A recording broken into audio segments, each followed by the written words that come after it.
अध्याय 41 शपथ।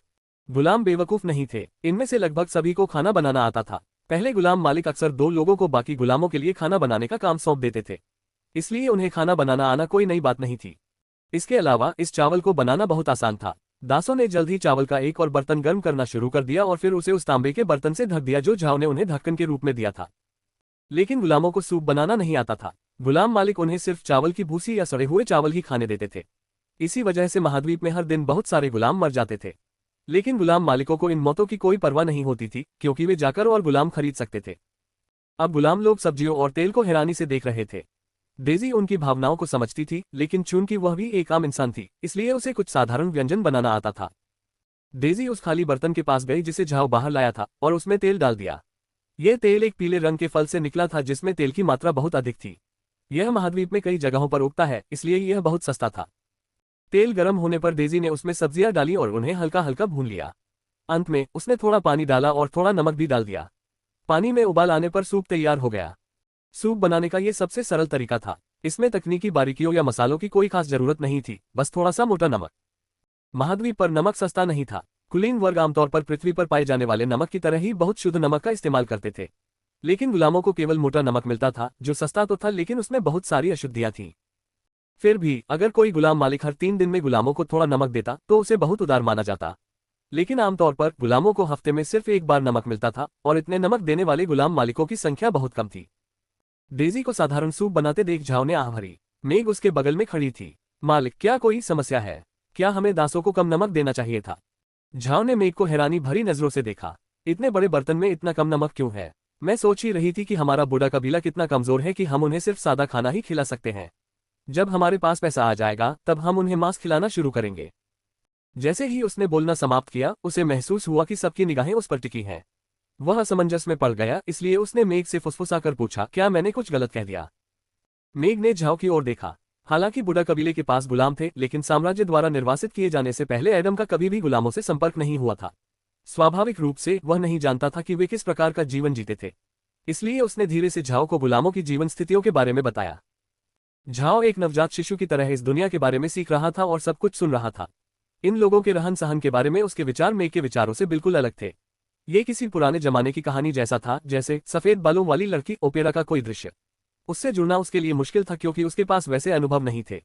भला वह इसे कैसे समझ सकता था जब उसके पास तुलना करने के लिए कोई व्यक्तिगत अनुभव ही नहीं था। मेघ के स्पष्टीकरण समाप्त होने तक सभी प्रतीक्षा करते रहे। फिर झाव ने मुड़कर दासों की ओर देखा। उसकी आंखों में सहानुभूति थी। उसने आह भरी और कहा, निश्चिंत रहो, मैं हर संभव प्रयास करूंगा।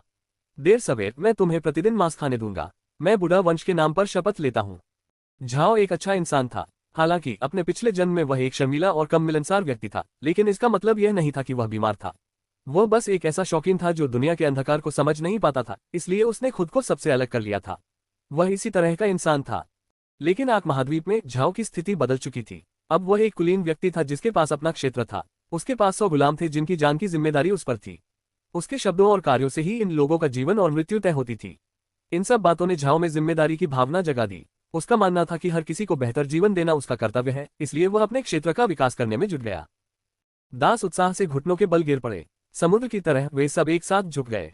मालिक हमें इनाम देता है। हालांकि उनके पास लौटाने के लिए कुछ नहीं था, लेकिन यह वाक्य झाव के लिए काफी था। महाद्वीप के रईसों की एक अजीब परंपरा थी। वे आसानी से शपथ नहीं लेते थे। सामान्य परिस्थितियों में भी वे शपथ लेने के लिए कभी अपने परिवार के नाम का इस्तेमाल नहीं करते थे, क्योंकि शपथ लेने का मतलब है ईश्वर के समक्ष और अपने परिवार की ओर से शपथ लेना। शपथ एक वादा होता है जिसे कभी नहीं तोड़ना चाहिए। इसी वजह से गुलामों ने झाव की बातों पर विश्वास किया। उनका मानना था कि चूंकि उसने अपने परिवार के नाम पर शपथ ली थी, इसलिए एक दिन उसका हर दिन मांस खाने का सपना जरूर पूरा होगा। मेघ ने मुंह खोला लेकिन कुछ नहीं बोली। पिछले कुछ दिनों से वह गुलामों की देखभाल कर रही थी, इसलिए सच कहूं तो उसे उनसे बहुत सहानुभूति थी। उसने झाव की बातों पर कोई आपत्ति नहीं जताई। तभी दूर से मेरिन की आवाज आई, गुरुजी, खाने का समय हो गया है। झाव ने मुड़कर उसकी ओर सिर हिलाया, फिर भीड़ की ओर देखा। मेघ, डेजी, एन, खाने का समय हो गया है। डेजी और एन यहीं रुककर खाना खाना चाहती थी, लेकिन झाव के हावभाव से उन्हें समझ आ गया कि उन्हें उसके साथ झोपड़ी में जाना होगा और उसके पीछे पीछे ब्लॉकहेड और रॉकहेड भी जाएंगे। जैसे ही वे झोपड़ी में दाखिल हुए, गुलामों को थोड़ी राहत मिली। हालांकि झाव उनके साथ बहुत अच्छा व्यवहार करता था, लेकिन गुलामों के लिए झाव ही उनका मालिक था, इसलिए वे उसके आसपास असहज महसूस करते थे। झोपड़ी के अंदर मेरिन ने पहले ही कुछ पैनकेक और सूप बना लिया था। झाओ वास्तव में चावल खाना चाहता था, लेकिन मेरिन की एक नजर ने उसे बता दिया कि अब कोई उम्मीद नहीं है। झोपड़ी में केवल 4 कुर्सियां थीं, इसलिए झाओ ने खलिहान से 3 और कुर्सियां निकाल लीं। अब वहां 7 लोग बैठ सकते थे। हालांकि मेज महल के भोजन कक्ष की मेज जितनी बड़ी नहीं थी, फिर भी वह उन सभी के लिए पर्याप्त बड़ी थी। सबके बैठ जाने के बाद झाओ ने कुछ चाकू और कांटे निकाले और पैनकेक खाने लगा। असल में वह चाकू और कांटे का इस्तेमाल नहीं करना चाहता था, लेकिन दुर्भाग्य से मेरिन उससे सहमत नहीं थी। पैनकेक में ज्यादा स्वाद तो नहीं था, लेकिन ठीक ठाक था। झाओ ने धीरे धीरे खाना खाया। सबके खाना खत्म करने और मेरिन की सफाई करने के बाद सब बाहर चले गए। तब तक गुलामों का खाना भी खत्म हो चुका था। बर्तन अभी भी वहीं था, लेकिन उसे खाली कर दिया गया था। दास काफी तृप्त लग रहे थे और उनमें से एक आध्यात्मिक भाव से बैठा हुआ था। झाओ जानता था कि रात का खाना खाने के बाद लोगों को नींद आने लगती है, और ये गुलाम भी वैसे ही थे। उसने उन्हें उठने के लिए मजबूर नहीं किया और उन्हें जमीन पर लेटने दिया। कचरे को देखकर झाओ को जगह गंदी नहीं लग रही थी, लेकिन इन चीजों को बाद में भी किया जा सकता था। फिर उसने आसमान की ओर देखा, और हालांकि आसमान थोड़ा धुंधला था, सौभाग्य से उसे ऊपर कोई काला धुआं उठता हुआ नहीं दिखाई दिया। आग जलाने के बावजूद यह अच्छी बात थी कि जगह छोटी नहीं थी। फिर झाओ ने मेरिन की ओर मुड़कर कहा, दादी मेरिन, उन्हें आराम करने दीजिए। उन्होंने अभी अभी खाना खाया है, इसलिए उन्हें नींद आ रही है। उन्हें थोड़ा आराम करने दीजिए। मेरिन ने दासों को देखा और केवल सिर हिलाया। अच्छा, तो हमें भी थोड़ा आराम करना चाहिए। झाओ ने सिर हिलाया। दादी मेरिन, मेक, ब्लॉकहेड, रॉकहेड, मेरे साथ झोपड़ी में आइए।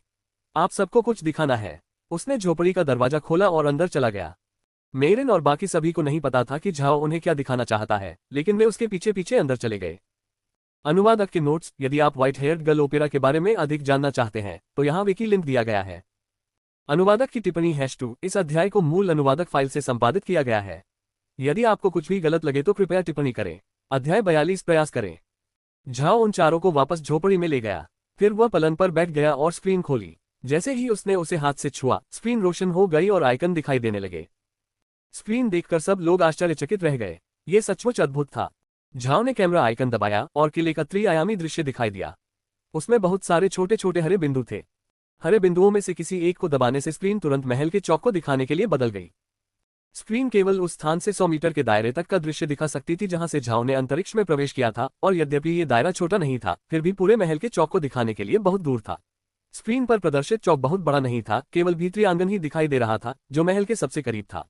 फिर भी वे स्क्रीन पर एक सर्प जैसे प्रेत प्राणी और एक मरे हुए मानव रूपी आकृति को स्पष्ट रूप से देख सकते थे। स्क्रीन पर जो स्थिति चल रही थी उस पर सभी का ध्यान केंद्रित था, और जो कुछ वे देख पा रहे थे उसे देखकर वे क्षण भर के लिए स्तब्ध रह गए। कुछ देर बाद मेरिन ने कहा, क्या ये महल का चौक है? झाओ ने सिर हिलाया। हाँ, यही चौक है। ऐसा लगता है कि आत्मा राक्षस अभी तक गए नहीं है, इसलिए हम बाहर नहीं जा सकते। ये सुनकर भी मेरिन उत्साहित हो गई। लेकिन ये तो अच्छी बात है। इससे गुरुजी आप सुरक्षित रह सकते हैं। आपको दुश्मन से डरने की जरूरत नहीं है। झाओ ने व्यंग्यात्मक मुस्कान दी। चाहे कुछ भी हो जाए, मेरिन के मन में सबसे पहले हमेशा उसकी सुरक्षा से संबंधित ही बातें आती थीं। झाओ ने स्क्रीन को वापस त्रिआयामी मानचित्र पर लौटाया। फिर उसने मेरिन को दिखाने के लिए हरे बिंदुओं की ओर इशारा किया। ये हरे बिंदु आत्मा राक्षसों को दर्शाते हैं। ऐसा लगता है कि आत्मा राक्षसों की संख्या पिछली बार जब मैंने जांच की थी उससे काफी कम है। हो सकता है कुछ आत्मा राक्षस पहले ही चले गए हों। फिर उसने तस्वीर को लिविंग रूम में बदल दिया। वहां सब कुछ अस्त व्यस्त था।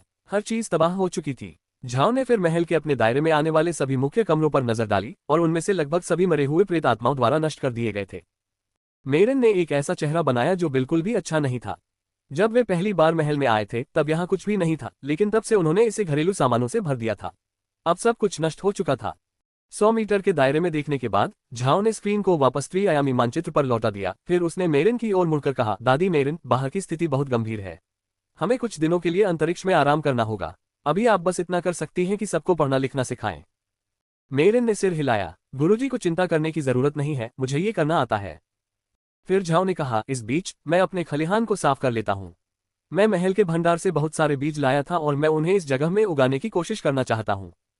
मेरिन एकदम शांत हो गई। फिर उसने अपना सिर हिलाया। गुरुजी, इस तरह के बीज कुछ भी नहीं है। ये तो बस आम बीज हैं। इनकी पैदावार मक्के जितनी नहीं होती और इनसे कोई जादुई सब्जी भी नहीं उगती। हम इन्हें यहाँ ब्लैक वेस्ट में सिर्फ इसलिए लाए थे क्योंकि हमें लगा था कि हम इन्हें पहाड़ पर उगा सकते हैं। इसलिए हमने कोई कीमती बीज नहीं खरीदे, सिर्फ आम बीज ही लिए। मैं फिर भी बीजों को देखना चाहता हूँ। उनकी जांच न करना व्यर्थ होगा, झाओ ने कहा। गुरुजी, मैं सहमत नहीं हूँ। अगर आप इस जगह पर कोई बीज बोना चाहते हैं तो जादुई मूली बोए। जादुई सब्जियां साधारण सब्जियों से ज्यादा बिकती हैं और इस समय बुढ़ा कबीले को पैसों की जरूरत है। अगर आप साधारण बीज बोना चाहते हैं तो उन्हें पहाड़ पर बोए। इस तरह के बेकार बीजों को इस जगह पर नहीं बोना चाहिए। दादी मेरिन, मैं अभी उन बीजों को नहीं बोने जा रही हूँ। मैं बस एक बार देखना चाहती हूँ। आपको शायद पता न हो, लेकिन इस जगह की एक खासियत यह है कि जब भी मैं इसमें से कोई खास चीज निकालती हूँ तो ये जगह और भी बेहतर हो जाती है, मतलब ये जगह और भी मजबूत हो जाती है। पिछली बार मैंने काली मिट्टी और झील का पानी इस जगह में डाला था और उससे मुझे 2 एकड़ अतिरिक्त जमीन मिल गई थी। इसलिए अगर मैं उन बीजों को उगाने की कोशिश करूं तो शायद इस जगह का क्षेत्रफल बढ़ जाए और फिर मैं और भी चीजें उगा सकूंगी। झाओ की बातों से मेरिन दंग रह गई। अगर ऐसा है तो कोशिश करना संभव है गुरुजी। अगर ये बीज इस स्थान को और मजबूत बनाने में मदद कर सकते हैं तो यह अच्छी बात है। जब यह मामला सुलझ गया तो झाओ ने आगे कहा, दादी मेरिन, कल सुबह सबको कह देना कि सारा कूड़ा साफ करके एक जगह इकट्ठा कर दें, ताकि जब हम ये जगह छोड़ें तो मैं सारा कूड़ा एक ही बार में बाहर निकाल सकूं। जी मालिक, मैं इसका ध्यान रखूंगा। और दादी मेरिन, झाओ ने सभी सामानों को देखने के बाद कहा, अगर मैं इस कमरे को थोड़ा व्यवस्थित कर लूं तो मुझे लगता है कि मैं एक और बिस्तर लगा सकती हूं, फिर आपको बाहर नहीं सोना पड़ेगा। मेरिन ने सिर हिलाया, नहीं स्वामी जी, बाहर आराम करना ठीक है। झाओ ने देखा कि मेरिन इस मुद्दे पर बिल्कुल भी नहीं मान रही थी, लेकिन उसके मन में कहीं ना कहीं ये बात थी कि मेरिन के लिए इस कमरे में आराम करना नामुमकिन था, इसलिए उसने कहा, तो कम से कम मुझे खलिहान से कुछ पलंग लाकर बाहर लगाने दीजिए। जी हाँ, मैं उन्हें झोपड़ी के पास रख दूंगा ताकि आप और बाकी लोग पास में सो सकें। इस बार मेरिन को कोई आपत्ति नहीं थी। उसे खुली हवा में सोना अच्छा लग रहा था, लेकिन यह मत भूलिए कि यह एक बंद जगह थी। 100 गुलामों के बीच इतनी भीड़ होने से सोना मुश्किल हो जाता है। झाओ ने तय किया कि वह कुछ लकड़ी निकालकर झोपड़ी के किनारे 2 अलग अलग कमरे बनाएगा। हालांकि वह छत नहीं बना सकता था, लेकिन कम से कम वह ऐसा तो बना सकता था कि कोई अंदर झांक न सके। चूंकि मेरिन को कोई आपत्ति नहीं थी, इसलिए वह झोपड़ी से बाहर निकल गया और उसके पीछे पीछे बाकी सब भी चले गए। बाहर गुलाम जोश से भरे हुए थे। खाना खाने के बाद उन्हें बहुत नींद आती थी, लेकिन कुछ समय बाद वे बेहतर महसूस करने लगते थे। उन दासों को बुलाते हुए झाओ कुछ लकड़ी लेकर आया और उन्हें झोपड़ी के बगल में 2 अलग अलग कमरे बनाने को कहा। प्रत्येक कमरे में 3 पलंग होने थे, एक मेरिन, मेग और डेजी के लिए, जबकि दूसरा रॉकहेड और एन के लिए। झाओ ने डेजी और एन को दूसरों के साथ रहने देने का कारण वास्तव में यह दिखाना था कि वे गुलामों से अलग थीं। हालांकि डेजी और एन बुडा कबीले की नौकरानियां और आम नागरिक बन चुकी थीं, फिर भी वे गुलामों से मिलजुल रखती थीं। वह चाहता था कि वे गुलामों को बताएं कि सामाजिक स्थिति में बदलाव से क्या फर्क पड़ सकता है। चाहे भोजन हो या सोने की व्यवस्था, वह गुलामों को स्वतंत्र आम नागरिक बनने के लक्ष्य की ओर प्रेरित करने के लिए उनकी भिन्नताओं को प्रदर्शित करता था। यही उसकी नीति थी। झाओ एक ओटाकू जापानी साहित्य प्रेमी था, उसमें कोई असाधारण प्रबंधन कौशल नहीं था। हालांकि वह एक उत्साही पाठक था, भले ही वह ज्यादातर हल्के उपन्यास पढ़ता था, लेकिन इस बात से इनकार नहीं किया जा सकता था कि उन किताबों से कुछ न कुछ उपयोगी जानकारी मिल सकती थी। झाओ को जो कुछ भी पता था वह स्कूल और हल्के उपन्यास पढ़ने से ही आया था। भले ही उन हल्की फुल्की उपन्यासों में लिखी बातें पूरी तरह सच न हो, लेकिन उन्हें जीवन के विभिन्न क्षेत्रों से आए लोगों ने लिखा था। उन लोगों ने अपना सारा ज्ञान उन उपन्यासों में डाल दिया था, इसलिए वे पढ़ने लायक हैं। झाओ को इस तरह की किताबें पसंद थीं, उसने उनसे बहुत सी उपयोगी बातें सीखी थीं। बाहर से देखने पर झाओ का अनुभव किसी काल्पनिक उपन्यास जैसा लग सकता है, लेकिन यहाँ ये कहीं अधिक वास्तविक था। झाओ को यह बात स्पष्ट रूप से पता थी कि अगर वह यहाँ मर गया तो वह सचमुच मर जाएगा। यह कोई खेल या सपना नहीं था, यह वास्तविक जीवन था। हर कोई अपने सीखे हुए ज्ञान का उपयोग अपने जीवन में करता है, और झाओ भी इसका अपवाद नहीं था। भले ही उसे यह पता न हो कि उसने जो सीखा है वह सही है या नहीं, वह हमेशा सीखने का प्रयास करता रहता था, और आखिर इसी तरह से लोग परिपक्व होते हैं, है ना? अनुवादक के नोट्स। इस अध्याय को मूल मटेरियल फाइल से संपादित किया गया है। यदि आपको कुछ भी गलत लगे तो कृपया टिप्पणी करें। अध्याय 43 ताज़ा करें। सब कुछ समाप्त हो जाने के बाद मेरिन ने कुछ देर तक दासों को पढ़ना सिखाया, फिर उन्होंने सोने की व्यवस्था की। उस जगह का तापमान बिल्कुल सही था, न ज्यादा ठंडा न ज्यादा गर्म। कंबल बिछाकर गुलामों ने चैन की नींद ली। आधी रात को एक ध्वनि बजी जिससे झाओ की नींद खुल गई। मूली पक चुकी थी और उसे उन्हें तोड़ना था। झाओ पहले तो सामान्य बीज बोना चाहता था, लेकिन उसे बहुत नींद आ रही थी, इसलिए उसने मूली के बीज बोने का फैसला किया। नहीं तो अगर बीजों से स्पेशल फार्म का लेवल बढ़ जाता तो उसे बहुत सारे काम करने पड़ते और इस तरह वह सो नहीं पाता। अगली सुबह तक मक्का लगभग पक चुका था। झाओ को बाहर कुछ हलचल सुनाई दी, इसलिए वह उठ गया। बाहर जाकर उसने देखा कि दास पहले ही जाग चुके थे और मेरिन की निगरानी में खाना बना रहे थे। झाओ को उठते देख मेरिन तुरंत उसके लिए पानी का एक बर्तन ले आई। झाओ के नहाने के बाद उसने खेत में चारों ओर ये देखने के लिए छानबीन की कि क्या कोई बदलाव हुआ है, लेकिन उसे कुछ भी खास नहीं मिला। लेकिन जब उसने उस जगह की ओर देखा जहां दास खाना पका रहे थे तो उसे अचानक लगा कि कुछ गड़बड़ है। वह जगह जरूरत से ज्यादा साफ थी। कल का कूड़ा कचरा गायब था, आज वहां कुछ भी नहीं था, जो ठीक नहीं लग रहा था। अगर दास कूड़ा उठा भी लेते तो भी इतनी सफाई मुमकिन नहीं थी। मेग के पास जाकर झाओ ने पूछा, मेग, क्या दादी मेरिन ने उन गुलामों को सफाई करने के लिए कहा है? मेग झाओ के सवालों पर हैरान थी, लेकिन उसने सिर हिलाकर कहा, नहीं, दादी ने अभी तक उन्हें आज सुबह काम पर आने के लिए नहीं कहा है। झाओ ने सिर हिलाया। मन ही मन उसने एक अनुमान लगाया। वह मुड़ा और खलिहान की ओर चला गया। मेघ जानती थी कि खलिहान के बगल में ही शौचालय है, इसलिए उसने सोचा कि झाव शौच करने जा रहा है। लेकिन मेघ गलत थी। झाव तो बस अपने अनुमान की पुष्टि करने के लिए बाथरूम देखना चाहता था। जब वह बाथरूम में दाखिल हुआ तो उसे पता चल गया कि उसका अनुमान सही था। ऐसा लग रहा था मानो वह जगह दिन में एक बार अपने वातावरण को ताज़ा कर लेती हो। सारी बेकार चीजें साफ कर दी जाती थीं और वह जगह अपने मूल रूप में लौट आती थी। हालांकि उनके द्वारा बनाए गए कमरे गायब नहीं हुए हैं, शायद इसलिए कि जगह की कमी से कोई उपयोगी चीजें नष्ट नहीं हुई। ये देखकर झाव को राहत मिली कि उसके कमरे में फैली अव्यवस्था की समस्या से निपटने का कोई उपाय मिल गया है। यह उसके लिए सिरदर्द था और उसने सोचा भी नहीं था कि कमरा अपने आप ही इस समस्या को हल कर देगा। यह तो बहुत सुविधाजनक था।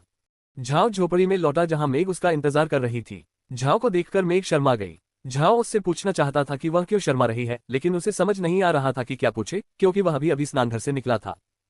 मेरेन दासों को खाना पकाने का निर्देश दे रही थी, लेकिन अब जब झाव जाग गया था तो वह स्वाभाविक रूप से उसके लिए नाश्ता तैयार करने के लिए झोपड़ी में चली गई। झाव अंतरिक्ष के बाहर क्या हो रहा है ये देखना चाहता था, इसलिए वह भी झोपड़ी में गया, लेकिन अपने बिस्तर पर बैठकर स्क्रीन खोलकर देखने लगा। इस समय वह त्रिआयामी मानचित्र देख रहा था। बाहर की स्थिति में सुधार होता दिख रहा था। 100 मीटर के दायरे में केवल कुछ ही आत्मा जंगली जीव थे। झाव को आश्चर्य हुआ कि सीमा के भीतर 10 से भी कम हरे बिंदु थे। उनमें से 3 मानव कंकाल थे, जबकि बाकी जानवरों के आकार के थे। हालांकि उसे यह समझ नहीं आ रहा था कि इतने कम वजन में आत्मा जंगली जीव क्यों हैं, लेकिन झाव को इसकी चिंता नहीं थी। जब तक बाहर आत्मा जंगली जीव मौजूद थे तब तक बाहर जाना असुरक्षित था।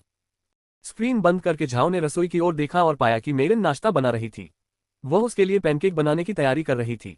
सच कहूं तो उसे हर सुबह खाने के साथ रोटी मिलती थी, इसलिए उसे इसकी आदत नहीं थी। मेरिन ने झाव को अपने बगल में खड़ा देखा और कहा, क्या आपको भूख लगी है स्वामी जी? चिंता न करें, खाना जल्द ही तैयार हो जाएगा। दादी मेरिन, वैसे तो ये देखने में स्वादिष्ट लग रहा है, लेकिन कल सुबह क्यों ना हम चावल खा लें? अब आपको ये पैनकेक पाई बनाने की कोई जरूरत नहीं है। मेरिन हैरान थी। चावल तो गुलामों का खाना है, मैं मालिक को इसे कैसे खिलाऊं? झाव चुप हो गया। आदम की यादों से उसे कहीं भी कुलीन वर्ग के लोगों द्वारा चावल खाने का जिक्र याद नहीं आ रहा था। सिर हिलाते हुए उसने कहा, दादी मेरिन, आप जानती हैं कि हमें इस जगह पर कुछ और दिन रुकना होगा। ये जगह महल जैसी नहीं है। यहाँ रोटी बनाने का कोई तरीका नहीं है, इसलिए रोज चावल न खाने का कोई कारण नहीं है ना? आपने कल देखा था ना, चावल बहुत स्वादिष्ट थे। मेरिन ने कुछ नहीं कहा। कल उसे चावल सचमुच बहुत स्वादिष्ट लग रहे थे। सच कहूं तो उसका भी मन उन्हें चखने का कर रहा था। उसने ये भी सोचा कि यह जगह बाहर से कितनी अलग है। महल में रसोई में पत्थर का चूल्हा था जिससे वह रोटी या मिठाई बना सकती थी, लेकिन यहाँ वह केवल बिजली के पैनकेक बनाने वाले यंत्र से ही पैनकेक बना सकती थी। अगर वे रोज सिर्फ पैनकेक ही खाते तो ये थोड़ा अटपटा हो जाता, इसलिए उसने अंत में सिर हिलाकर सहमति दी। ठीक है, जैसा आप कहते हैं वैसा ही करते हैं स्वामी जी। झाव खुशी से चिल्ला उठा। हालांकि उसे आटे से बनी चीजों का सम्मान था, लेकिन उसे चावल खाना ज्यादा पसंद था, खासकर कल के चावल जो वाकई बहुत स्वादिष्ट थे। नाश्ते के बाद मेरिन ने दासों को पढ़ना सिखाया। झाव ने मेरिन से ये भी कहा कि उन्हें कूड़ा साफ करने की जरूरत नहीं है, बल्कि उसे बस एक तरफ रख देना है। मेरिन झाव की बात समझ नहीं पाई, लेकिन उसने उसकी बात मान ली क्योंकि उसे उस पर भरोसा था। वह झाव पर विश्वास करती थी क्योंकि उसने उन सभी को बचाने के लिए अंतरिक्ष का उपयोग किया था, और इसलिए भी क्योंकि वह जितना अधिक समय उस अंतरिक्ष में बिताती थी उतना ही अधिक वह उसे प्रभावित करता था। जब ब्लॉकहेड और रॉकहेड पहली बार उस स्थान में दाखिल हुए तो उनके हृदय में भी वही परिवर्तन आया, ठीक वैसे ही जैसे मेरिन पर आया था। शुरुआत में मेरिन पर इसका उतना गहरा प्रभाव नहीं पड़ा क्योंकि वह एक ऐसी जादूगरनी थी जिसके पास बहुत अधिक आध्यात्मिक शक्ति थी, इसलिए जो भी चीज दूसरों को पूरी तरह प्रभावित करती थी उसका उस पर हल्का सा ही असर होता था। लेकिन उस स्थान में लंबे समय तक रहने के बाद वह भी उससे प्रभावित हो चुकी थी। यही कारण था कि उसने झाव की बातों का खंडन नहीं किया। कहने का तात्पर्य यह था कि उसने पहले कभी झाव की बातों का खंडन नहीं किया था, सिवाय तब जब वह कुछ खतरनाक करना चाहता था। अगर उसका कोई भी काम उसके लिए हानिकारक होता तो वह उसे रोक देती। अंतरिक्ष ने भले ही उन्हें बदल दिया हो, लेकिन इससे उनकी बुद्धि पर कोई असर नहीं पड़ा, बल्कि इससे वे और भी बुद्धिमान हो गए। जहां तक दासों की बात है, वे बुड्ढा कबीले के प्रति वफादार थे क्योंकि वे कबीले के दास थे। लेकिन जब से वे इस अंतरिक्ष में आए हैं उन्होंने झाव के प्रति निष्ठा की शपथ ली है। झाव को उस स्थान से कोई बदलाव महसूस नहीं हुआ। वास्तव में किसी को भी इसका एहसास नहीं हुआ। ऐसा इसलिए था क्योंकि यह बदलाव केवल एक व्यक्ति में नहीं हो रहा था, सभी लोग एक साथ बदल रहे थे, इसलिए किसी ने इस पर ध्यान नहीं दिया। दोपहर होने से कुछ ही समय पहले मूली पक गई। झाव ने मूली तोड़ने के बाद खलिहान से कुछ बीज निकाले। इन बीजों को कई प्रकारों में विभाजित किया गया था। सबसे आम बीज उस फल से प्राप्त होते थे जिसमें तेल की मात्रा बहुत अधिक होती थी। ग्रीन ने ये बीज इसलिए खरीदे थे क्योंकि इन्हें कम उपजाऊ मिट्टी में भी उगाया जा सकता था। इतना ही नहीं, इनका जीवन काल भी लंबा होता था, सैकड़ों वर्षों तक। साथ ही बीज बोने से लेकर फल उगने तक केवल 2 वर्ष लगते थे। ग्रीन ने सोचा कि बुढ़ा वंश के भविष्य के विकास के लिए इन फलों के बीजों की आवश्यकता होगी, इसलिए उसने बड़ी मात्रा में बीज खरीद लिए। यद्यपि तेल सस्ता था, फिर भी महाद्वीप के लोगों के लिए यह एक आवश्यकता थी।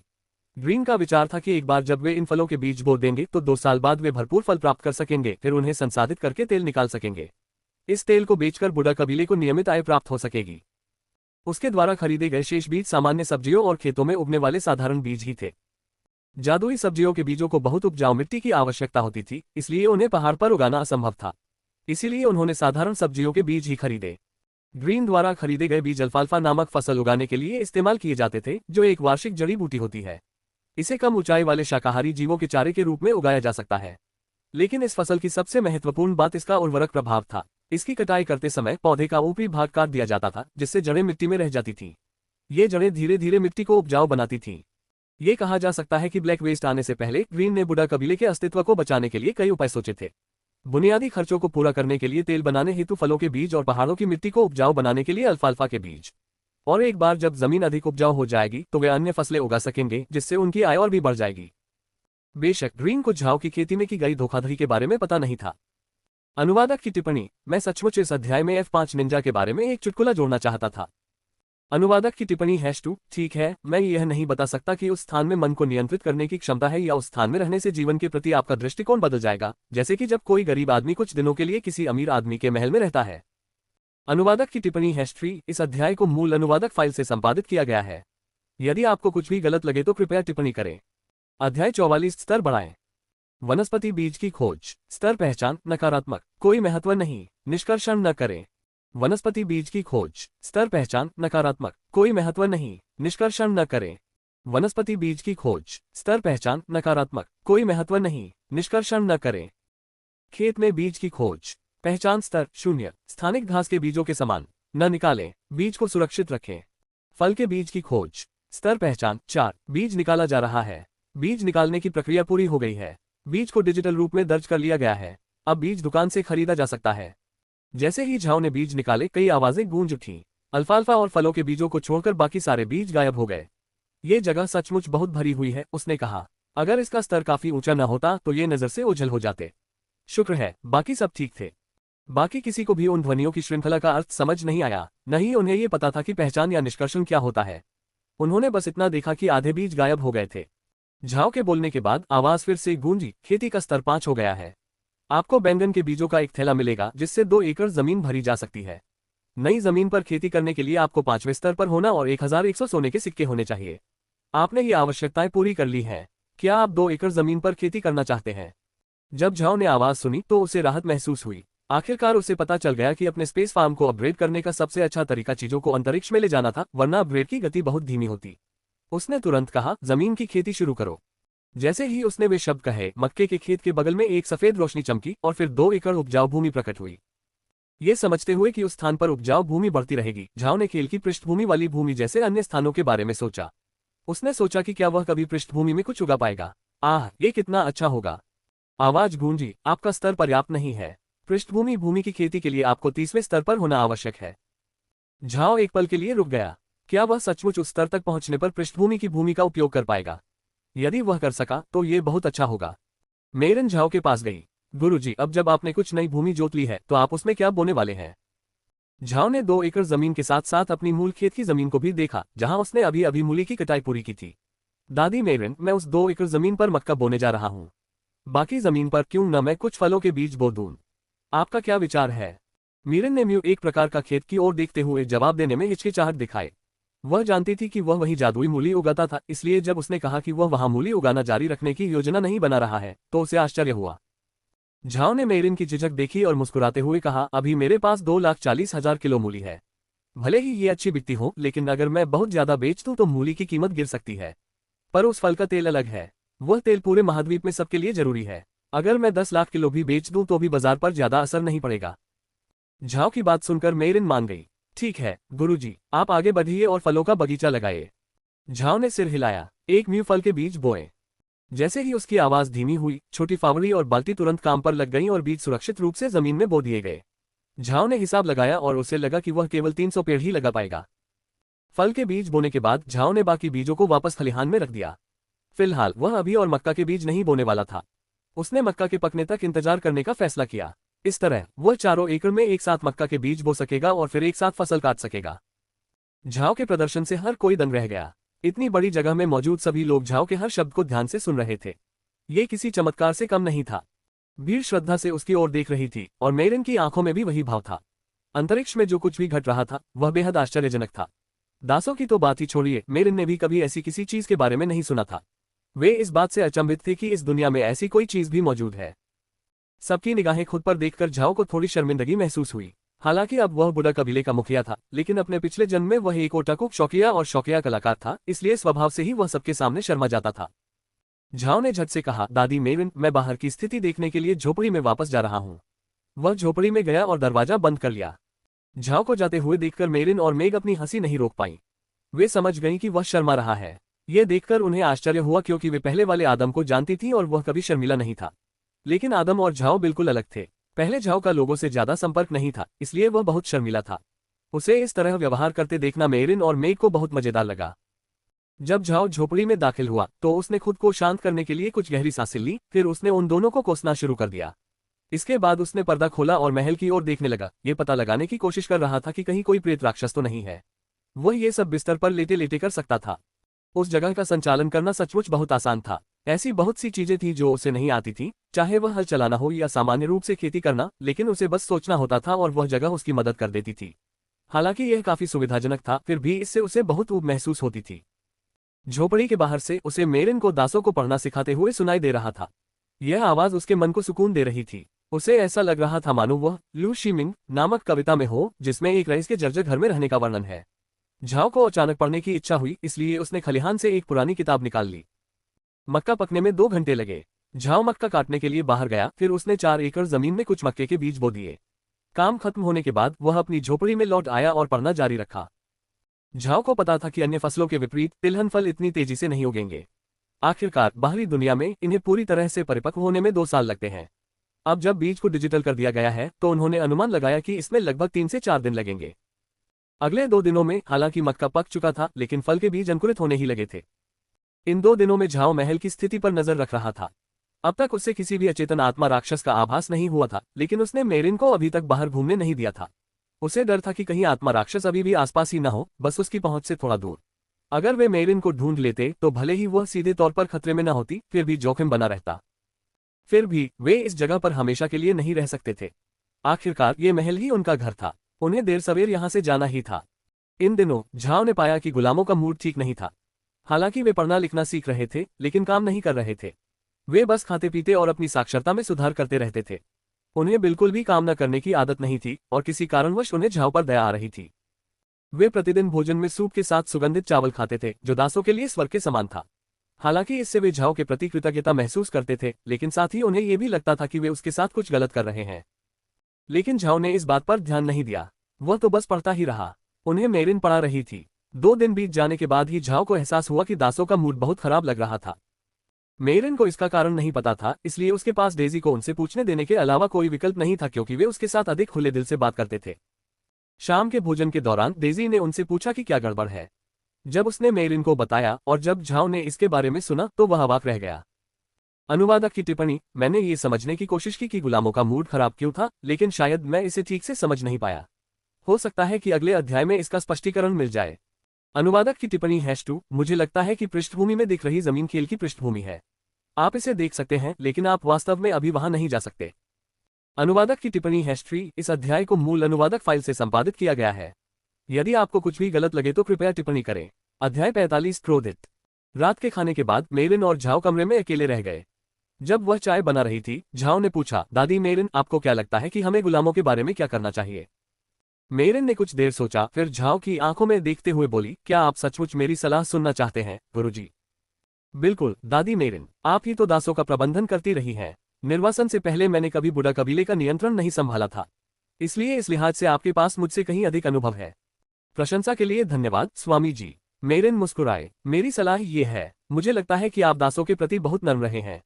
आपको उन पर थोड़ी सख्ती बरतनी चाहिए। ये शब्द सुनकर झाओ उलझन में पड़ गया।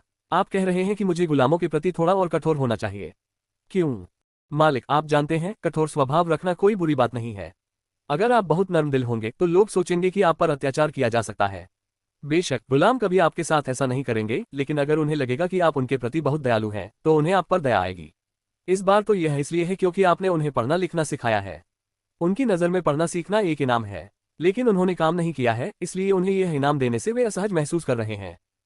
झाओ हैरान रह गया। वह सोच रहा था कि ये गुलाम उसके पिछले जन्म के छात्रों जैसे ही हैं।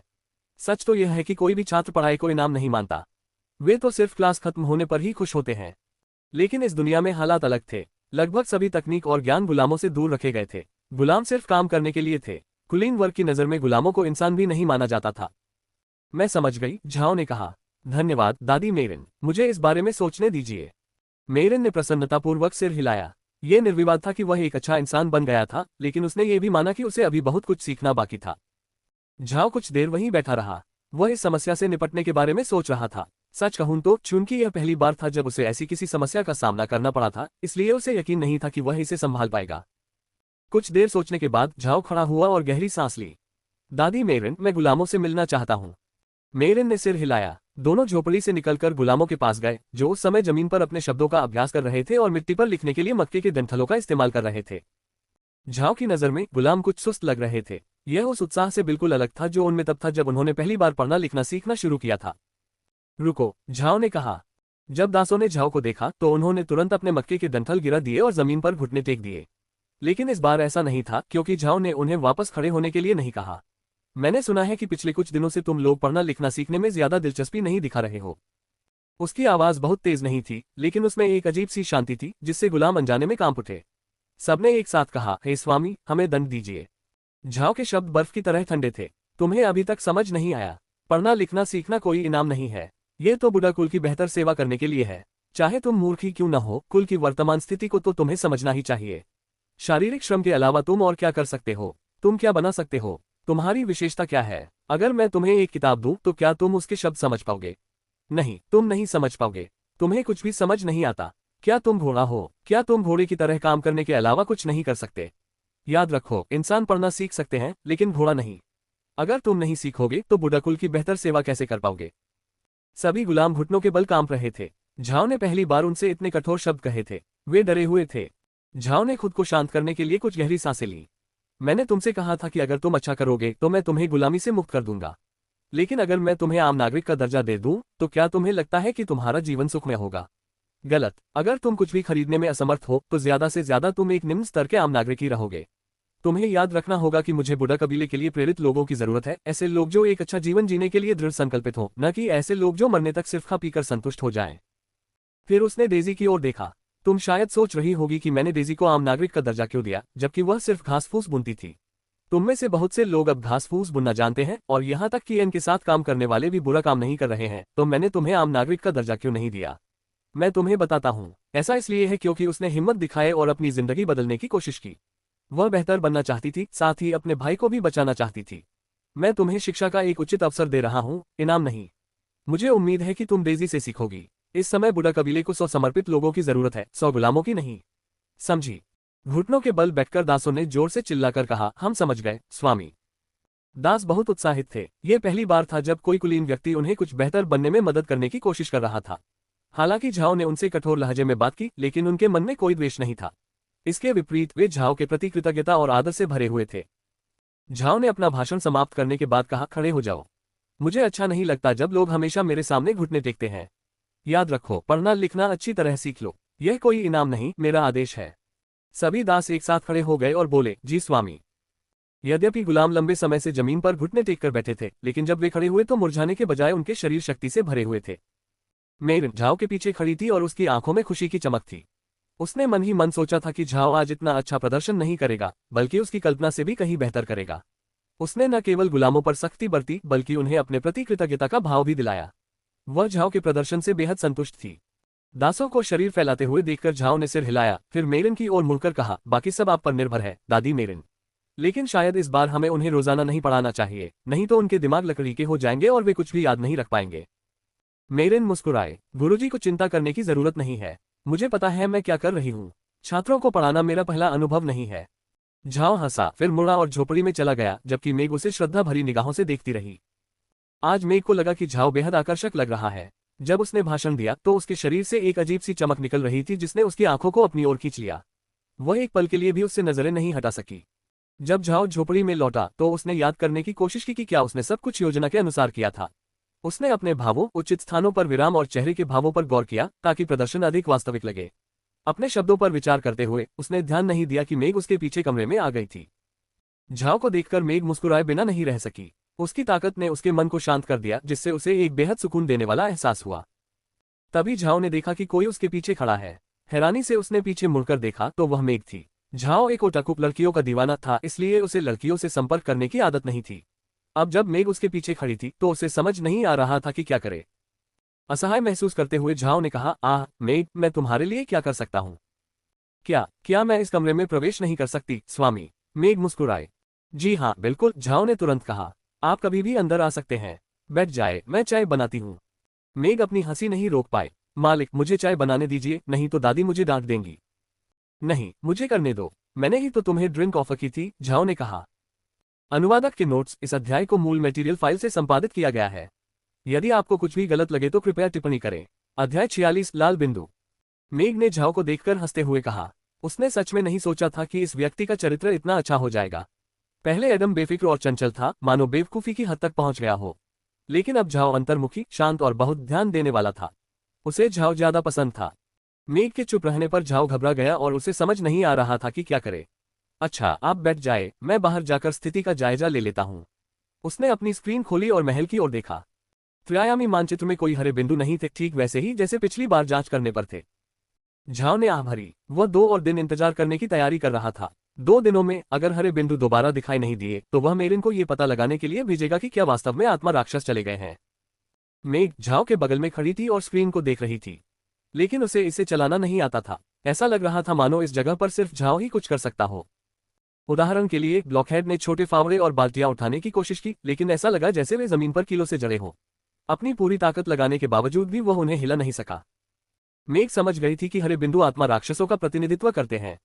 चूंकि वे चिंतित थे, इसलिए वे बाहर की स्थिति पर लगातार नजर रख रहे थे, और उसे पता था कि पिछली बार जब झाओ ने स्क्रीन देखी थी तब कोई आत्मा राक्षस नहीं थे।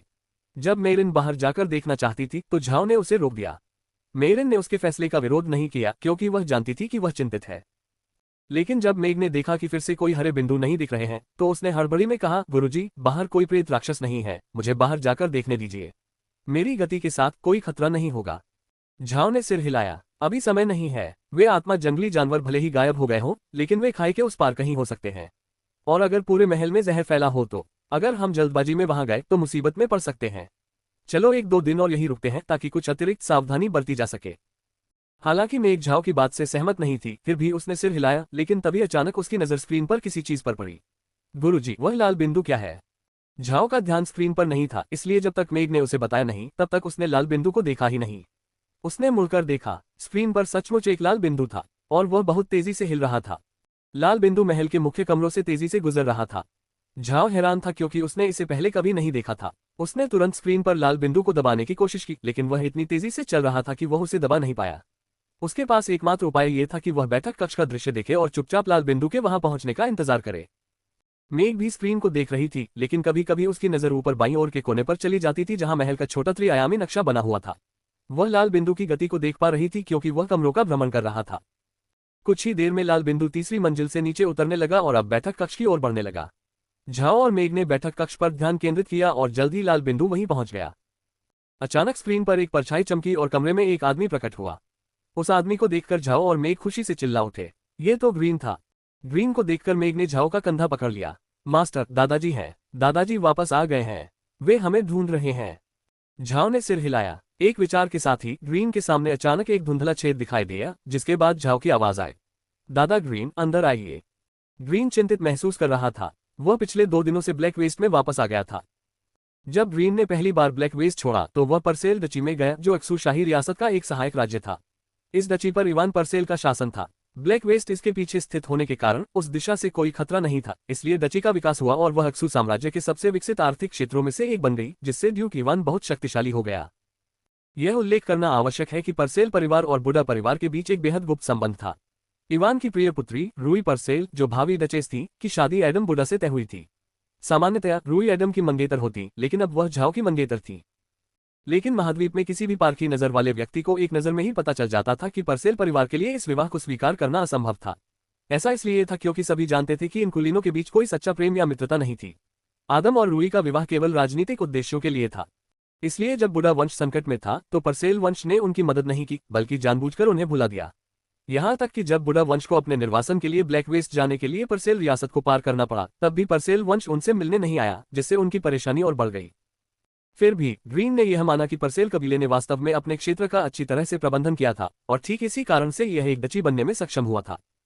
इस क्षेत्र के सुविकसित होने के कारण आम लोगों का जीवन स्तर भी अपेक्षाकृत ऊंचा था। यहाँ कुछ जादुई मूली बेचना आसान होगा। ग्रीन जब डची में पहुंचा तो उसे जादुई सब्जियों का एक बड़ा आपूर्तिकर्ता मिला और उसने उससे मूली की कीमत के बारे में थोड़ी बात की। 80,000 किलो मूली बहुत ज्यादा थी, लेकिन इतनी सी मात्रा से साम्राज्य के मूली बाजार पर कोई असर पड़ना असंभव था, भले ही साम्राज्य एक छोटा सा रियासत ही क्यों न हो। लेकिन बात इतनी आसान नहीं थी कि झाओ के पास सिर्फ 80,000 किलो मूली हो। अगर झाओ चाहता तो वह एक दिन में 3 बार मूली उगा सकता था, यानी कुल मिलाकर 2,40,000 किलो मूली। एक दिन में 2,40,000 किलो मूली, ये कैसी बात है? क्या अक्सू साम्राज्य में इतने लोग होंगे कि सारी मूली खा सके? लेकिन ग्रीन को झाओ के जादुई फार्म के बारे में ये जानकारी नहीं थी। वह सिर्फ मूली की गुणवत्ता के बारे में ही बात कर सकता था, क्योंकि इस बार वह किसी आम जादुई सब्जी विक्रेता की तलाश में नहीं था, बल्कि एक ऐसे व्यवसाय की तलाश में था जो आधे महाद्वीप में मशहूर था। माँ की कंपनी, जो वस्तुओं के व्यापार में माहिर थी और जादुई सब्जियां उनका मुख्य व्यवसाय थी। हालांकि वे देखने में भव्य नहीं थे, फिर भी आम तौर पर रईस भी उन्हें नाराज करने से डरते थे। महाद्वीप में पैदा होने वाली मूली जादुई मूली जितनी बेहतरीन नहीं थी। साधारण मूली का स्वाद कड़वा होता था, लेकिन अंतरिक्ष में पैदा हुई जादुई मूली लंबी, सीधी और मोटी थी। साथ ही वे कुरकुरी और मीठी थी। संक्षेप में वे बहुत लोकप्रिय होंगी। जादुई मूली की गुणवत्ता के कारण माँ की कंपनी ने उन्हें बाजार मूल्य से 8 गुना अधिक कीमत पर खरीदा और प्रति माह 1 लाख मूली खरीदने का निर्णय लिया। लेकिन ये तो केवल प्रारंभिक संख्या थी। यदि मूली की बिक्री अच्छी होती तो वे और अधिक खरीदने वाले थे। परसेल डची में व्यापार करते समय ग्रीन ने कुछ भाड़े के सैनिकों को दलदली भूमि से आत्मा राक्षसों के प्रकोप के बारे में बात करते हुए सुना। ये खबर सुनकर ग्रीन का दिल बैठ गया और वह तुरंत ब्लैक वेस्ट की ओर भाग गया। हालांकि वह महल तक नहीं पहुंच सका। वहां बहुत सारे मरे हुए प्रेत राक्षस थे। ग्रीन के पास 2 दिन तक ब्लैक वेस्ट के बाहरी किनारे पर इंतजार करने के अलावा कोई चारा नहीं था। वह इतना बेचैन था कि उसे ऐसा लग रहा था जैसे उसके पूरे शरीर पर आग की चींटियां रेंग रही हो। ग्रीन को कैसे पता चलता कि सड़े गले शवों से प्रेतात्माओं का प्रकोप होगा? वह मूल रूप से एक्सू की शाही राजधानी में रहता था, जहां ब्लैक वेस्ट की गतिविधियों के बारे में ज्यादा जानकारी नहीं थी। वे जानते थे कि यह मृत्यु का स्थान है और वहां कोई नहीं जाता, लेकिन इसके बारे में जानकारी अस्पष्ट थी। केवल अफवाहें थी कि हर 1 या 2 दशक में प्रेतात्माओं का प्रकोप होता है और पिछली बार ऐसा प्रकोप 2 साल पहले हुआ था। हालांकि ये केवल अफवाहें थीं, महाद्वीप पर सभी इस बात से सहमत थे कि प्रकोप एक नियमित अंतराल पर होते हैं।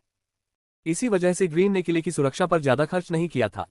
इसलिए जब उसे आत्माओं के प्रकोप के बारे में पता चला तो उसे ऐसा लगा जैसे किसी ने उस पर हथौड़ा मार दिया हो। उसे डर था कि झाओ को चोट लग सकती है। अगर उसे कुछ हो गया तो बुढ़ा वंश का अंत हो जाएगा। अनुवादक की टिप्पणी: हाँ, मुझे भी समझ नहीं आ रहा। आत्मा रूपी जीवों को हरे बिंदुओं से क्यों दर्शाया गया है, जबकि ग्रीन नाम के व्यक्ति को लाल बिंदु से दर्शाया गया है? अनुवादक की टिप्पणी #2: मेरा सिद्धांत यह है कि ब्लॉकहेड बाल्टी क्यों नहीं उठा सका? वह इसके लायक नहीं था।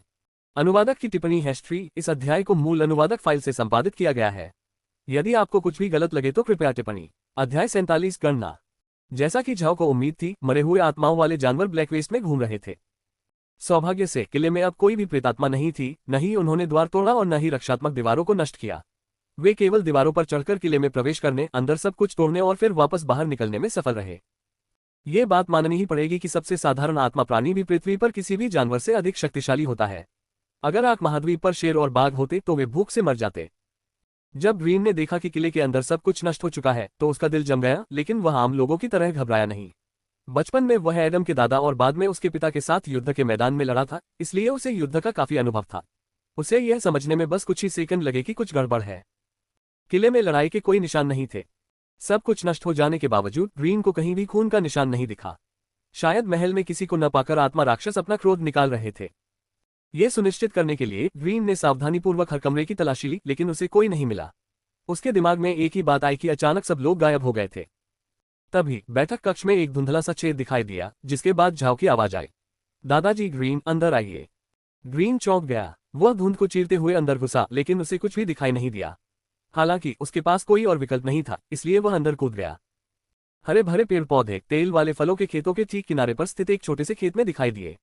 पेड़ों पर अभी फल नहीं लगे थे और पास ही में कुछ गुलाम ध्यानपूर्वक पढ़ना सीख रहे थे। मेरिन दासों के पास थी, लेकिन सबसे पहले उसी ने देखा कि वह लौट आया है। ग्रीन, तुम वापस आ गए, उसने तुरंत कहा। ग्रीन अचंभे में इधर उधर देख रही थी। मेरिन, ये जगह क्या है? मेरिन मुस्कुराए, ये छोटे मालिक की जगह है। यहीं से वह जादुई मूली आई थी जो उन्होंने तुम्हें दी थी। फिर झाओ और मेघ झोपड़ी से बाहर भागे। झाओ झट से ग्रीन की बाहों में समा गया। दादाजी ग्रीन, आप आखिरकार वापस आ गए। ग्रीन मुस्कुराया, जी हाँ स्वामी जी, मैं वापस आ गया हूँ। झाओ हंस पड़ा, चलो अब जब तुम वापस आ ही गए हो तो अंदर बात करते हैं। उसने ग्रीन को अपने साथ खींचा और बाकी लोग भी उसके पीछे पीछे चले गए। झोपड़ी के अंदर झाओ ने ग्रीन को अंतरिक्ष की स्थिति के बारे में बताया। उसकी बात सुनकर ग्रीन की आंखें चमक उठी और वह समझ गया कि बुड्ढा कबीले के लिए अंतरिक्ष फार्म का क्या महत्व है। जब झाओ ने अपनी बात पूरी कर ली तो ग्रीन ने उत्साह से कहा, यह बहुत बढ़िया है गुरुजी। इस जगह का उपयोग करके हम बुड्ढा वंश को पुनर्जीवित कर सकते हैं। झाओ मुस्कुराया, फिर उसने चाय की एक घूंट ली। दादाजी ग्रीन, जादुई मूली कैसी बिकी? मास्टर को चिंता करने की जरूरत नहीं है, ग्रीन ने कहा। मैंने माँ की कंपनी से बातचीत की है। वे हमारी 80,000 किलो मूली खरीदने के लिए सहमत हो गए हैं। साथ ही हर महीने 20,000 किलो अतिरिक्त मूली भी खरीदेंगे।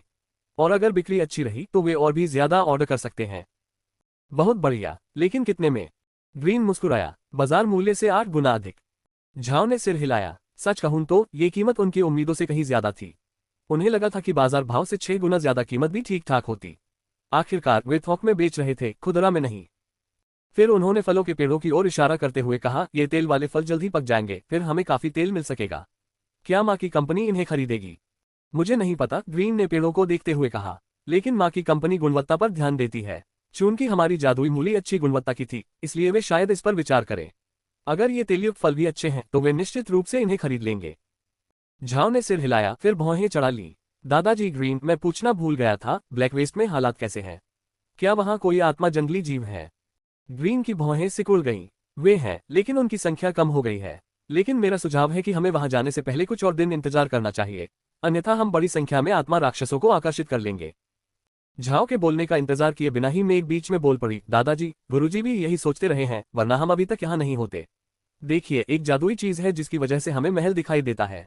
इसी चीज ने हमें आपके लौटने पर आपको ढूंढने में भी मदद की। मेघ ने स्क्रीन के बारे में बात की, जिसे वह अब और भी जादुई मानती थी क्योंकि ये दोस्त और दुश्मन के बीच अंतर कर सकती थी। ग्रीन इस स्क्रीन को लेकर उत्सुक था और झाओ उसे ये दिखाना चाहता था, लेकिन तभी अचानक आवाज आई, तेल फल पक गए हैं, कृपया जल्द से जल्द कटाई कर ले। झाओ एक पल के लिए चौंक गया, लेकिन फिर वह झोपड़ी से बाहर निकल गया। उसने उन तेलयुक्त फलों के खेतों की ओर देखा जिन्हें उसने 4 दिन पहले बोया था। उन पेड़ों के फल पृथ्वी पर पाए जाने वाले कीवी जैसे दिखते थे, लेकिन उनकी बाहरी त्वचा चिकनी और नीले भूरे रंग की थी और वे एक आदमी की मुट्ठी जितने बड़े थे। अंदर से वे हरे पीले रंग के थे और उनके रस में गूदा और तेल की मात्रा काफी अधिक थी। ग्रीन उन्हें देखकर आश्चर्यचकित रह गया। वह अच्छी तरह जानता था कि महाद्वीप पर उगने वाले तेल वाले फल इतने बड़े नहीं होते थे। इतने सारे पेड़ों को देखकर यह अनुमान लगाया जा सकता था कि उनसे प्राप्त होने वाले तेल की मात्रा निश्चित रूप से कम नहीं होगी। लेकिन झाओ को पता नहीं था कि ग्रीन क्या सोच रहा है। वह इस बात का पता लगाने में लगा हुआ था कि उस जगह पर कितने फल लगे हैं। वहां 300 पेड़ थे और हर पेड़ से लगभग 1500 किलो फल लगे थे। इतनी अधिक पैदावार के साथ कुल मिलाकर 4.5 लाख किलो तेल वाले फल होंगे। इसलिए वे शायद 3 लाख किलो तेल निकाल सकते थे और यह कोई छोटी संख्या नहीं थी। हालांकि फल तोड़ने के बाद ऐसा लगता था कि उन्हें दोबारा पकने में केवल 2 दिन लगेंगे। झाओ ने हिसाब लगाया कि 1 महीने में वह 9 बार तेल वाले फलों की फसल उगा सकेगा। इसका मतलब ये होगा कि वह प्रति माह 20 लाख 7 लाख किलो तेल निकाल सकेगा।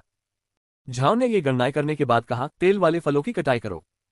टोकरी उड़कर बाहर आ गई और उसमें सारे तेल वाले फल गिर गए। ग्रीन हैरान था क्योंकि उसने ऐसा पहले कभी नहीं देखा था। ग्रीन को तेल वाले फलों की उपयोगिता का ज्ञान था। तेल निकालने के अलावा फलों के बचे हुए हिस्से का उपयोग कई आत्माओं को खिलाने के लिए किया जा सकता था। साथ ही ये फलदार पेड़ एक बार में कई फसलें दे सकते थे, जिसका बहुत बड़ा लाभ था। हर फसल के बाद इन्हें दोबारा लगाने की आवश्यकता नहीं होती थी। तेल वाले फल तोड़ने के बाद झाओ झोपड़ी की ओर गया, लेकिन ग्रीन ने तुरंत पूछा, गुरुजी, आपने कितने तेल वाले फल तोड़े? झाओ मुस्कुराया, लगभग 4,50,000 कैटी। इन 300 पेड़ों में से प्रत्येक से लगभग 1,500 कैटी उपज मिलती है। ग्रीन सिर झुकाए गिन रहा था और सोच रहा था कि इन फलों से कितना तेल निकाला जा सकता है। इसका मतलब है कि हम 3 लाख किलो तेल निकाल सकते हैं। कितना बड़ा उत्पादन है। ग्रीन को पता था कि बाहरी दुनिया में एक पेड़ से 500 किलो फल पैदा होना भी सौभाग्य की बात होती, लेकिन इस जगह में उन्होंने पूरे 1,500 किलो फल उगाए थे। यह कोई मामूली अंतर नहीं था। साथ ही हम इन पेड़ों से महीने में 9 बार फसल काट सकेंगे, झाओ ने कहा। और अगली फसल 2 दिन में है। ग्रीन उत्साह से सीधा खड़ा हो गया, फिर इधर उधर टहलने लगा। 1 महीने में 9 फसलें। अगर हम हर फसल से 3 लाख कैटी तेल निकाल सके तो अंततः हमारे पास 2.5 लाख कैटी तेल हो जाएगा। और 1 कैटी तेल 1 तांबे के सिक्के के बराबर है, तो हमें 2.5 करोड़ तांबे के सिक्के मिलेंगे, जो 2,500 सोने के सिक्कों के बराबर होंगे। ग्रीन की बात सुनकर झाओ हैरान रह गया। उसे बिल्कुल भी उम्मीद नहीं थी कि महाद्वीप पर तेल इतना सस्ता होगा, यहाँ तक कि मूली से भी कम। ऐसा लग रहा था कि इस तरह की फसलें वास्तव में लागत प्रभावी नहीं हैं। लेकिन झाओ को इस बात का अंदाजा नहीं था कि महाद्वीप प्रतिदिन कितनी मात्रा में तेल की खपत करता है। यह एक बहुत बड़ी संख्या थी। विशाल तेल बाजार में आपका स्वागत है। अनुवादक की टिप्पणी, देर से पोस्ट करने के लिए क्षमा करें। मुझे फूड पॉइजनिंग हो गई थी। सच कहूं तो मुझे सालों बाद उल्टी हुई थी और यह उतनी ही बुरी थी जितनी मुझे याद है। लेकिन मैं एक दिन में ठीक हो गई। इससे भी बुरा यह था कि मुझे पता चला कि मेरी बिल्ली को पिस्सू हो गए हैं। क्या आप जानते हैं इसका क्या मतलब है? मेरे घर में पिस्सू हो गए हैं। अब मेरे हाथों और पैरों में बहुत खुजली हो रही है। ये कई दिनों से चल रहा है, लेकिन मुझे लगा कि मच्छर काट रहे हैं। पिस्सू ने मुझे पहली बार काटा है। मुझे तो ये भी नहीं पता था कि पिस्सू इंसानों को भी काटते हैं। ठीक है, अब मेरी शिकायत खत्म हुई। अनुवाद करने का समय आ गया है। अनुवादक की टिप्पणी #2 इस अध्याय को मूल अनुवादक फाइल से संपादित किया गया है। यदि आपको कुछ भी गलत लगे तो कृपया टिप्पणी करें। अध्याय 48 महत्वाकांक्षा और संकट। मूली से तेल वाले फलों की तुलना में अधिक मुनाफा होता था। दोनों में कोई तुलना ही नहीं थी। मूली की एक फसल 8,000 सोने के सिक्कों में बिक सकती थी, जबकि एक महीने में उगाए गए तेल वाले फलों की हर एक फसल से उसे केवल 2,700 सोने के सिक्के ही मिलते थे। लेकिन अगर मां की कंपनी महाद्वीप की सबसे बड़ी कंपनियों में से एक भी होती, तो भी वे महीने में ज्यादा से ज्यादा 4 लाख किलो मूली ही बेच पाते। आखिरकार मूली की कीमत एक चांदी का सिक्का प्रति किलो होती है और बहुत से लोग इसे वहन नहीं कर सकते। जब तक झाओ महीने में 5 बार मूली उगाता था, तब तक वह बेचने के लिए पर्याप्त मूली पैदा कर सकता था। कुल मिलाकर इसमें केवल 40 घंटे लगते थे, जो 2 दिन से भी कम समय था। तो फिर वह बाकी समय में क्या उगा सकता था? महाद्वीप की आम सब्जियां। उन सब्जियों के बीज जैसे ही खेत में प्रवेश करते गायब हो जाते। इसलिए उन्होंने तेल वाले फल उगाने का फैसला किया।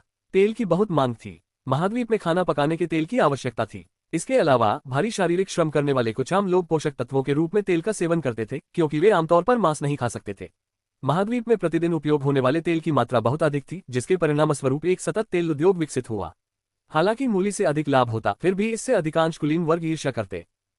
और यह मत भूलिए कि प्रति माह 2,700 सोने के सिक्के एक चौंकाने वाली रकम थी। एक छोटी रियासत को भी मासिक कर के रूप में इतनी रकम नहीं मिलती थी। यूरोप में सोने की क्रय शक्ति आज भी बहुत अधिक है। एक सोने के सिक्के को 10 चांदी के सिक्कों में बदला जा सकता था। एक चांदी के सिक्के को 100 तांबे के सिक्कों में बदला जा सकता था। और एक तांबे के सिक्के से 1 किलो फल या आधा किलो तेल खरीदा जा सकता था।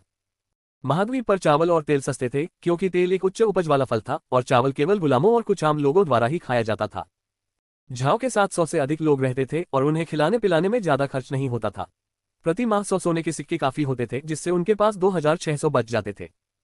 और अगर इतना काफी नहीं था, तो वे मूली के 5 बैच भी बेच सकते थे।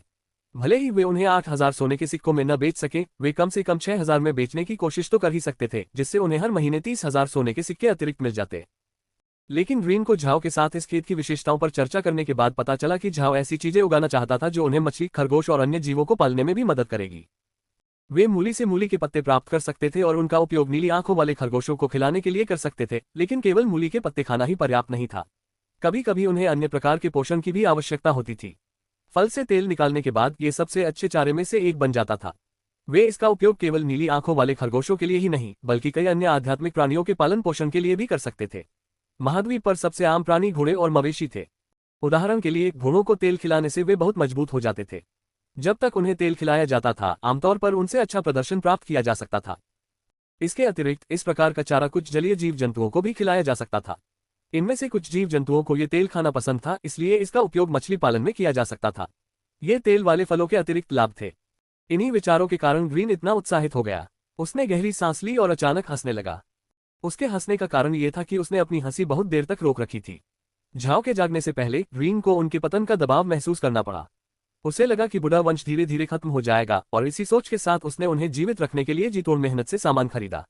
हालांकि बाद में झाओ में सुधार आया, लेकिन ग्रीन अब भी दुखी था, क्योंकि बुढ़ा वंश के पास आय का कोई स्थिर स्रोत नहीं था। यही उनकी सबसे बड़ी कमजोरी थी। लेकिन इस स्थान को समझने के बाद ग्रीन की सारी चिंताएं गायब हो गईं। अचानक एक चमकता सूरज उसके दिल में छाए धुंधले अंधेरे को दूर कर गया। झाओ ने ग्रीन को नहीं रोका, क्योंकि वह जानता था कि ग्रीन को अपनी खुशी जाहिर करने की जरूरत है। कुछ देर बाद ग्रीन आखिरकार शांत हो गया। गुरुजी, बाहर जाने के बाद हम जादुई मूली की बिक्री से मिले पैसों से कुछ जरूरी चीजें खरीद सकते हैं। तेल वाले फल तोड़ने के बाद भी हमें तेल निकालने के लिए एक मशीन खरीदनी पड़ेगी। झाओ ने सिर हिलाया। मुझे पता है, लेकिन दादाजी ग्रीन, हमारे सामने अभी भी एक बड़ी समस्या है जिसे हमें हल करना है। बाहर दलदली इलाके से आत्मा राक्षस आ गए हैं। भले ही हमारी भविष्य की योजनाएं अच्छी हों, अगर हम हमेशा के लिए इसी जगह छिपे रहे तो हम कुछ नहीं कर पाएंगे। हमें बाहर जाकर अपना इलाका विकसित करना ही होगा। तो हम उन सभी आत्मा राक्षसों के हमलों का सामना कैसे करेंगे? ग्रीन ने माथे पर शिकन डाली। वह जानता था कि झाओ सही कह रहा था। अगर वे आत्मा राक्षसों के हमलों से बचने का कोई रास्ता नहीं निकाल पाए तो उनकी योजनाएं मानो हवा में उड़ जाने वाले खोखले झाग की तरह थीं। लेकिन सवाल ये था कि वे इसे हल कैसे करेंगे। इसका कोई आसान हल नहीं था। हालांकि ग्रीन को उनकी क्षमताओं पर पूरा भरोसा था, लेकिन वह समझता था कि सड़े गले शवों से भरे दलदल पर विजय पाना असंभव था। इसके 5 निश्चित क्षेत्रों में से एक होने का एक कारण था, और यह भी कि महाद्वीप के सबसे शक्तिशाली योद्धा भी इस पर विजय प्राप्त नहीं कर सके थे। कई बार सोचने के बाद भी ग्रीन को कोई अच्छा उपाय नहीं सूझा। उसने आह भरी और मेज पर बैठ गया, मानो उसकी सारी महत्वाकांक्षाएं गायब हो गई हों। झाओ के पास भी इस स्थिति का कोई समाधान नहीं था। वे अब इतने कमजोर और छोटे हो चुके थे कि उन आत्मा राक्षसों के हमलों का सामना नहीं कर सकते थे। ग्रीन की उदासी देखकर झाओ ने सुझाव दिया, दादाजी ग्रीन, हम एक बार बाहर देख लें, शायद कुछ गड़बड़ हो। उसने स्क्रीन खोली, लेकिन झाओ की आंखें सिकुड़ गईं क्योंकि उसे त्रिआयामी मानचित्र पर हरे रंग के बिंदु स्पष्ट रूप से दिखाई दे रहे थे। झाओ तुरंत खड़ा हो गया। ग्रीन ने उसकी हरकत पर ध्यान दिया और स्क्रीन पर हरे बिंदुओं को ध्यान से गिनने लगा। वे ज्यादा नहीं थे, लगभग 1 दर्जन ही थे, लेकिन पिछली बार जब उसने देखा था तब वे वहां नहीं थे। मेरिन की निगाहें भी स्क्रीन पर टिकी हुई थीं, और मेग ने पूछा, ये चीजें इतनी ज्यादा क्यों हैं? ग्रीन ने बोलना शुरू किया, जब मैं महल में आया तो वहां कोई मरे हुए प्रेत प्राणी नहीं थे, लेकिन कुछ ब्लैक वेस्ट में घूम रहे थे। शायद वे मेरा पीछा कर रहे थे। झाओ ने सिर हिलाया और हरे बिंदुओं में से एक को दबाया। स्क्रीन महल के चौक पर खुल गई, जहां उसने कई मरे हुए प्रेत प्राणी देखे। यह कोई अजीब बात नहीं है, स्वामी, मेरिन ने कहा। मृत आत्माओं को ताजा मांस की तीव्र लालसा होती है। वे जीवित प्राणियों की उपस्थिति को सूंघ और महसूस कर सकते हैं। जब ग्रीन ब्लैक वेस्ट से महल में आया तो ये मृत आत्माएं स्वाभाविक रूप से उसके पीछे पीछे आईं। झाओ को पता था कि वह सही कह रही है। उसने स्क्रीन को लिविंग रूम में बदल दिया, जहां एक और प्रेत आत्मा इधर उधर घूम रही थी। यह प्रेत आत्मा मगरमच्छ के आकार की थी, लेकिन असल में ये चमकती हरी हड्डियों का बना एक कंकाल मात्र थी। अनुवादक के नोट्स, इस अध्याय को मूल मटेरियल फाइल से संपादित किया गया है। यदि आपको कुछ भी गलत लगे तो कृपया टिप्पणी करें। अध्याय 49, मरे हुए आत्माओं का प्रकार। झाओ ने इस मरे हुए प्राणी को गौर से देखा। उसे सच में नहीं पता था कि यह कैसे बना। हालांकि उसने अपने पिछले जीवन में ज़ॉम्बीज के बारे में कई कहानियां सुनी थीं, लेकिन वे सिर्फ कहानियां ही थीं। यह तो असलियत थी। यह मगरमच्छ का कंकाल खुलेआम हॉल में रेंग रहा था। यह बिल्कुल असली मगरमच्छ जैसा दिख रहा था, जो सिर्फ हड्डियों से बना था, जिसकी पूंछ चारों ओर लहरा रही थी और दीवारों पर निशान छोड़ रही थी। झाओ ने सबसे ज्यादा जिस बात पर ध्यान दिया वह ये थी कि कंकाल की दोनों आंखें हरी लिप्टों से चमक रही थीं। उन्होंने अनुमान लगाया कि मगरमच्छ 15 मीटर लंबा और लगभग 3 मीटर ऊंचा था। अपने पंजे फैलाकर वह 5 मीटर चौड़ा हो जाता। अगर उनके किले का द्वार इतना बड़ा न होता तो ये जीव अंदर नहीं आ पाता, क्योंकि उसके लिए सुरक्षा दीवार पर चढ़ना नामुमकिन था। स्क्रीन को वापस त्रिआयामी मानचित्र पर स्विच करते ही झाओ महल के मुख्य भागों को देख सका। चौक में मौजूद कुछ प्रेत राक्षसों के अलावा वहां एक बड़ा मगरमच्छ और ऊपर की मंजिल पर चूहे का कंकाल भी था। झाओ ने स्क्रीन को फिर से लिविंग रूम में घुमाया और मगरमच्छ के कंकाल को देखने लगा। दादाजी ग्रीन, आपको क्या लगता है ये कितना ताकतवर होगा? यह कोई उच्च कोटि का आत्मा प्राणी नहीं है। ये तो बस उथले पानी का मगरमच्छ है, इसलिए इसकी लड़ने की शक्ति इतनी ज्यादा नहीं होनी चाहिए, लगभग चौथे स्तर की ही होगी। लेकिन अब जब यह एक मरे हुए प्राणी में तब्दील हो गया है तो इसे मौत का डर नहीं होगा और यह इतनी आसानी से नहीं मरेगा। साथ ही इसकी हड्डियां जहरीली हैं। भले ही यह इतना शक्तिशाली न हो, फिर भी हमें सावधान रहना चाहिए, ग्रीन ने कहा। झाओ ने सिर हिलाया। दादी मेरिन, देखिए, क्या आप इस चीज को पकड़कर यहाँ ला सकती हैं? मैं इसे ध्यान से देखना चाहता हूँ। ये तो आसान है, मैं ये कर सकती हूँ, मेरिन ने उठते हुए और झोपड़ी से बाहर निकलते हुए कहा। सभी लोग उसके पीछे पीछे झोपड़ी के पीछे खाली जगह पर गए। फिर मेरिन ने झाओ की ओर मुड़कर कहा, गुरुजी, एक छेद खोलिए। एक विचार के साथ ही अंतरिक्ष में एक छेद प्रकट हो गया। मेरिन ने धीरे से एक मंत्र पढ़ा और तुरंत ही नीले रंग का एक जलमय प्रकाश उस छेद में समा गया। प्रकाश की यह पट्टी एक विशाल रस्सी की तरह थी, जिसने मगरमच्छ के कंकाल को पकड़ लिया और उसे अंतरिक्ष में धकेल दिया। झाओ ने जमीन पर लोटपोट हो रहे उस जीव को देखा। नीली रोशनी ने मगरमच्छ के कंकाल को पूरी तरह जकड़ लिया था। बंधे होने के कारण वह अपने पंजों, पूंछ और मुंह से हमला नहीं कर सकता था।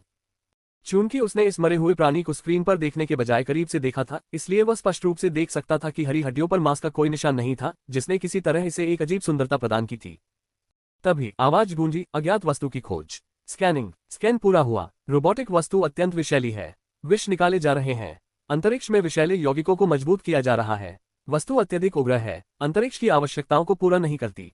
पुनः प्रत्यारोपण प्रक्रिया शुरू की गई। प्रत्यारोपण प्रक्रिया सफल रही। चूंकि विष अंतरिक्ष में मनुष्यों को प्रभावित कर सकते हैं, इसलिए मजबूत प्रतिरक्षा की आवश्यकता है। अंतरिक्षीय जल विषुण प्रभाव प्रदान करता है। कृपया जल्द से जल्द अंतरिक्षीय जल का सेवन करें। सभी लोग उस आवाज को सुन रहे थे, हालांकि उन्हें समझ नहीं आ रहा था कि उसमें रोबोटिक वस्तुओं, विषैले यौगिकों को निकालने और अन्य कई चीजों के बारे में क्या कहा जा रहा है। उन्होंने पहली बार ऐसी बातें सुनी थी और उन्हें इसका मतलब बिल्कुल समझ नहीं आ रहा था। झाओ शायद समझ गया था, लेकिन शायद ही कुछ बातें ऐसी थी जो उसे पूरी तरह समझ नहीं आई थी। उसे बस इतना पता था कि अंतरिक्ष ने इस मरे हुए प्राणी को रोबोट की श्रेणी में रखा है, जो पूरी तरह गलत नहीं था। पहली बात तो यह थी कि यह एक कंकाल मात्र था जिसमें मांस और रक्त नहीं था। इसमें हृदय नहीं था और यह सांस नहीं ले रहा था, इसलिए इसे जीवित प्राणी नहीं माना जा सकता था। दूसरी बात, इसके कार्यों को किसी प्रकार की आत्मा की अग्नि द्वारा नियंत्रित किया जा रहा था, जो एक स्मार्ट चिप द्वारा नियंत्रित रोबोट की तरह थी। इसलिए अंतरिक्ष ने इस मृत प्राणी को रोबोट के रूप में वर्गीकृत किया। यह सब झाओ के लिए आश्चर्यजनक था, क्योंकि उसने अंतरिक्ष की ऐसी क्षमताओं की उम्मीद नहीं की थी। अंतरिक्ष जानता था कि विषैले पदार्थ यहां मौजूद सभी लोगों पर प्रतिकूल प्रभाव डालेंगे, इसलिए उसने विषैले पदार्थों को निकालकर अंतरिक्षीय जल में किसी प्रकार का विषण प्रभाव उत्पन्न किया। जब तक वे अंतरिक्षीय जल पीते रहेंगे, उन्हें विषैले पदार्थों से डरने की आवश्यकता नहीं होगी। झाओ को जो बात समझ नहीं आई वह थी जब अंतरिक्ष ने पुनर्प्रत्यारोपण प्रक्रिया और विषैले यौगिकों को मजबूत करने का जिक्र किया। इसका क्या मतलब था? क्या अंतरिक्ष में विषैले यौगिक थे? तब झाओ को एहसास हुआ कि कंकाल ने छटपटाना बंद कर दिया था। वह बस वही शांति से पड़ा हुआ था और उसकी आंखों में जल रही हरी आग लाल हो गई थी। आत्मा की अग्नि के रंग को देखकर वह समझ गया कि पुनर्प्रत्यारोपण प्रक्रिया का क्या अर्थ है। पुनर्प्रत्यारोपण प्रक्रिया ने इस मरे हुए प्राणी की आत्मा की अग्नि को बदल दिया, जिससे वह एक सहयोगी बन गया। उसे स्पष्ट रूप से याद था कि स्क्रीन पर हरा बिंदु दुश्मन को दर्शाता है और लाल बिंदु मित्र को। लेकिन इसकी पुष्टि अभी बाकी थी, इसलिए झाओ ने इसे आजमाने का फैसला किया। दादी मेरिन, कृपया इसे छोड़ दीजिए। अंतरिक्ष ने शायद इसे सहयोगी में बदल दिया हो। मेरिन हैरान थी, लेकिन इससे पहले कि वह अपनी जादुई शक्ति को रोक पाती, सभी ने झाओ को घेर लिया। यह अकेला मरे हुए प्राणी उनके समूह का सामना नहीं कर सकता था, इसलिए इससे कोई खतरा पैदा होना असंभव था। मेरिन ने अपनी जादुई शक्ति का प्रयोग किया। मगरमच्छ का कंकाल झाओ की ओर दौड़ा, लेकिन उसका आभास डरावना नहीं था, बल्कि एक बिगड़े हुए कुत्ते जैसा था। रुको, झाओ ने तुरंत कहा। उसे डर था कि कहीं वह जीव उसके बहुत करीब ना आ जाए, क्योंकि उसने अभी तक विषण का पानी नहीं पिया था। अगर वह उसे छू लेता तो उसे जहर लग जाता। साथ ही वह ये भी देखना चाहता था कि क्या वह इस जीव को अपने वश में कर सकता है। ग्रीन घबराकर कंकाल को देख रहा था, उस पर हमला करने के लिए तैयार था, लेकिन उसका डर निराधार था, क्योंकि जैसे ही झाओ ने आदेश दिया वह प्राणी तुरंत रुक गया। हालांकि वह अभी भी डरावना लग रहा था, लेकिन लोगों को लगा कि वह थोड़ा दयनीय भी है। झाओ को यह उम्मीद नहीं थी कि इतने भयावह दिखने वाले एक मरे हुए प्राणी से लोगों में इस तरह की भावना पैदा हो सकती है। मेरिन ने अचानक कहा, मालिक, ऐसा लगता है कि यह किसी मरे हुए आत्मा का ही एक रूप है। इस बार तो हमें सचमुच खजाना मिल गया है। झाओ असमंजस में पड़ गई। दादी मेरिन, अमर आत्मा का एक प्रकार क्या होता है? मृत आत्माओं के विभिन्न रूप विशेष होते हैं। एक मृत प्राणी के रूप में जितनी देर तक वह चल फिर सकता है, उतनी ही अधिक शक्तिशाली होती जाती है। उन्हें न केवल आध्यात्मिक आक्रमण की शक्ति प्राप्त होती है, बल्कि वे धीरे धीरे जीवित रहते समय की अपनी क्षमताओं को भी पुनः प्राप्त कर लेते हैं। इस उतले पानी के मगरमच्छ में विष का गुण था। सामान्यतः जब यह मृत प्राणी बना तो ये केवल एक साधारण मगरमच्छ का कंकाल होता, लेकिन अब इसमें विषैले गुण आ गए हैं। इसलिए अब इसमें विष और आत्मा दोनों के गुण मौजूद हैं। यही हम अभी देख रहे हैं। वास्तव में जब हमने इसमें परिवर्तन महसूस किया तो वह एक आध्यात्मिक आक्रमण था। झाओ ने समझने की कोशिश करते हुए सिर हिलाया। तो क्या इसका मतलब यह है कि अगर कोई मानवाकार मरे हुए प्राणी की मृत्यु नहीं होती है तो वह धीरे धीरे अपनी मूल क्षमता को पुनः प्राप्त कर लेगा? मेरिन ने सिर हिलाया, उसका चेहरा गंभीर था। जी गुरुजी, ऐसा कहा जाता है कि यदि कोई जादूगर मरे हुओं में परिवर्तित हो जाता है तो वह धीरे धीरे अपने जीवन की वही शक्तियां पुनः प्राप्त कर लेता है। बहुत से लोग सोचते हैं कि जब तक कोई मरे हुओं में परिवर्तित रहता है तब तक उसमें केवल अंधकार में गुण ही होते हैं, लेकिन वे गलत हैं। महाद्वीप पर विभिन्न गुणों वाले मरे हुओं में परिवर्तित लोग पाए जाते हैं। झाओ ने मगरमच्छ के कंकाल को देखा। उसने सचमुच कभी नहीं सोचा था कि उसे ऐसा खजाना मिलेगा। आध्यात्मिक हमले महाद्वीप के सबसे खतरनाक हमले हैं। एक जादूगर के लिए भी इनसे बचाव करना मुश्किल होता है। उसे नहीं पता था कि यह चीज सचमुच आत्मा पर हमला कर सकती है, जो उसके लिए वाकई एक आश्चर्य की बात थी। अनुवादक की टिप्पणी, कृपया अंतिम कुछ पैराग्राफों को सावधानीपूर्वक पढ़ें। मैंने अपनी पूरी कोशिश की है, लेकिन मुझे नहीं लगता कि मैंने उस मृत आत्मा के प्रकार का सही वर्णन किया है। अनुवादक की टिप्पणी #2, यह आधिकारिक है। इस फार्म में मन को नियंत्रित करने की क्षमता है। मैंने कभी नहीं सोचा था कि मैं किसी फार्म के बारे में ऐसा कहूंगा। अनुवादक की टिप्पणी #3, इस अध्याय को मूल अनुवादक फाइल से संपादित किया गया है। यदि आपको कुछ भी गलत लगे तो कृपया टिप्पणी करें। अध्याय 50, मरे हुओं को पकड़ो। गुरुजी, क्या इस चीज को अंतरिक्ष में रखना सुरक्षित होगा? ये काफी जहरीली है, ग्रीन ने पूछा। छोड़ो ये सब दादाजी, ग्रीन, झाओ ने कहा। सबको बुलाओ और पानी पिलाओ। जब तुम वो दिव्य जल पियोगे तभी तुम्हें जहर का डर नहीं रहेगा। वह झोपड़ी से मुड़कर झरने की ओर चल पड़ा और मगरमच्छ का कंकाल उसके पीछे 5 कदम ऐसे चल रहा था जैसे कोई वफादार कुत्ता हो। वे झरने के किनारे खड़े थे, लेकिन उन्हें उसमें कुछ भी खास नजर नहीं आया। ऐसा लग रहा था जैसे कोई बदलाव नहीं हुआ हो। झाओ कुछ हैरान था। मेघ कुछ प्याले लेने के लिए झोपड़ी में गई, जबकि ब्लॉकहेड और रॉकहेड ने गुलामों को इकट्ठा किया। मेघ ने कुछ प्याले बांटे। झाओ ने पानी का एक घूंट पिया और उसे स्वाद में कुछ भी अजीब नहीं लगा। फिर वह मगरमच्छ के कंकाल की ओर चल पड़ा। खुद पानी पीने के बाद ग्रीन ने झाओ को पीछे खींच लिया। गुरुजी, मुझे करने दीजिए, आपका शरीर इतना मजबूत नहीं है। अगर पानी से भी असर नहीं हुआ तो मेरे पास जहर सहने का मौका है, आपके पास नहीं। झाओ ने कुछ सोचा, फिर सिर हिलाया। ग्रीन मगरमच्छ के कंकाल के पास खड़ा हुआ, गहरी सांस ली और फिर अपना हाथ आगे बढ़ाया। ग्रीन ने मगरमच्छ की खोपड़ी पर हाथ रखा तो सभी घबराए हुए देखने लगे। कुछ लोगों ने अनजाने में अपनी सांसें रोक ली। कुछ नहीं। ग्रीन ने दोबारा कोशिश की और उसकी हड्डियों को जोर से थपथपाया, लेकिन जाहिर तौर पर पानी का विषम प्रभाव वास्तव में था। गुरुजी, लगता है पानी वाकई कारगर है। ग्रीन मुस्कुराया। झाओ ने मुस्कुराते हुए जवाब दिया, फिर वह मगरमच्छ के बगल में गया और उसे छुआ। मगरमच्छ के कंकाल को ऐसा लगा जैसे उसे इनाम मिला हो, जैसे किसी कुत्ते को उसका मालिक दुलारता है, इसलिए उसने अपनी बड़ी पूंछ को इतनी जोर से हिलाया कि मानो किसी गुलाम को लग गई हो। झाओ मगरमच्छ की खोपड़ी सहलाते हुए हंसा। अपनी पूंछ हिलाना बंद करो। अरे बड़े, तुम तो बड़े दिलचस्प हो। मुझे लगता है मैं तुम्हें एलियन कहूंगा। अपने पिछले जन्म में उन्होंने एलियन नाम की एक हॉरर फिल्म देखी थी और उस फिल्म में मगरमच्छ का कंकाल इतना अजीब और डरावना था कि उन्होंने बस उसे यही नाम दे दिया। उस बड़े जीव को झाओ की बातें समझ आ गईं। उसने खुशी से अपनी पूंछ हिलाई, लेकिन इस बार उसने पूंछ को कांपने से रोका। ऐसा लग रहा था मानो वह अपनी पूंछ हिलाने के साथ साथ उसे हिलाने से रोकने की कोशिश भी कर रहा हो। झाओ ने उसके सिर पर थपथपाया और फिर कहा, मैं चाहता हूं कि तुम झोपड़ी के पीछे जाओ, पेट के बल ले जाओ और वहीं रहो। जब वह धीरे धीरे झोपड़ी के पीछे चला गया तो झाओ ने ग्रीन की ओर मुड़कर पूछा, दादाजी ग्रीन, क्या आपको लगता है कि हमें कुछ और मरे हुए लोगों को पकड़ना चाहिए? ग्रीन ने इस बारे में सोचा। यह अच्छा विचार है, लेकिन हालांकि आपकी जगह बड़ी है, क्या आप इतने सारे मरे हुए लोगों को उसमें समा सकते हैं? झाओ ने माथे पर शिकन डाली। उसका क्षेत्रफल मात्र 10 म्यू से थोड़ा अधिक था। वह उन मरे हुओं को यहाँ घूमने नहीं दे सकता था, जहाँ बाकी गुलाम भी रहते थे, लेकिन मरे हुओं को रखने के लिए और कोई जगह नहीं थी। झाओ जमीन पर 2 बार पलटा, तब जाकर उसे आवाज की बात याद आई। अंतरिक्ष ने मरे हुओं को रोबोटिक वस्तुएं माना था, वे सजीव नहीं थे। चूंकि अंतरिक्ष उन्हें सजीव नहीं मानता, तो क्या उन्हें खलिहान में रखना संभव नहीं था? अगर ऐसा था तो वह अंतरिक्ष में और मरे हुओं को ला सकता था। शायद झाओ सम्मन होने का नाटक कर सकता था। वैसे भी अगर वह पहले इस विचार को आजमाकर यह न देख ले कि यह सफल होगा या नहीं, तो इसके बारे में सोचने का कोई फायदा नहीं था। एक पल के विचार से ही झोपड़ी के पीछे मगरमच्छ का कंकाल गायब हो गया। झाओ तुरंत खलिहान के सामने गया और दरवाजे को छुआ। खलिहान तुरंत खुल गया और वहां उसे मगरमच्छ की खोपड़ी का एक छोटा सा चिन्ह दिखाई दिया।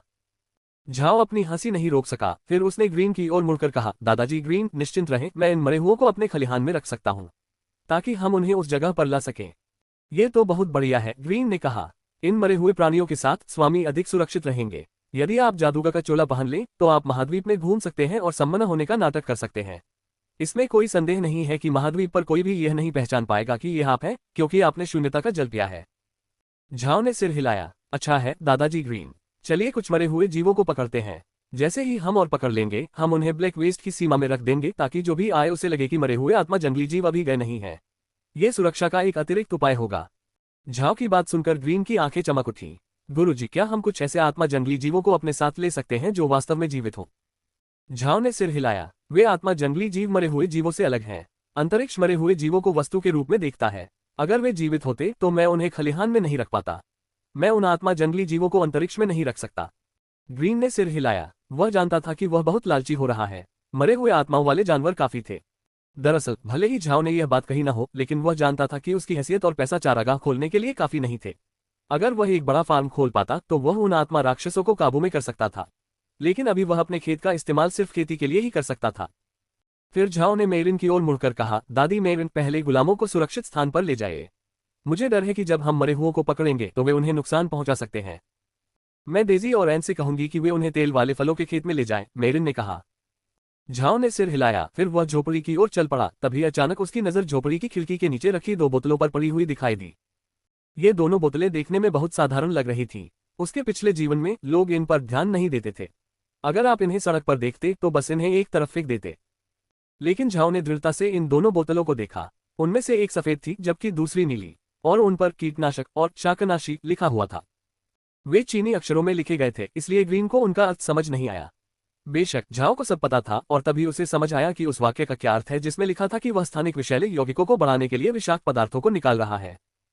शुरू में झाओ को उस वाक्य का अर्थ नहीं पता था, क्योंकि उसे याद नहीं था कि उस जगह पर जहरीले पदार्थ मौजूद हैं। लेकिन जब उसने ये 2 बोतलें देखीं तो उसे समझ आ गया कि असल में यही बात थी। जी हाँ, स्थानिक खरपतवारनाशक और कीटनाशक वास्तव में विषैले थे। अपने पिछले जीवन में बहुत से लोग इन चीजों की मदद से उगाई गई सब्जियां नहीं खाते थे, क्योंकि उन्हें डर रहता था कि कहीं उनमें जहर न मिला हो।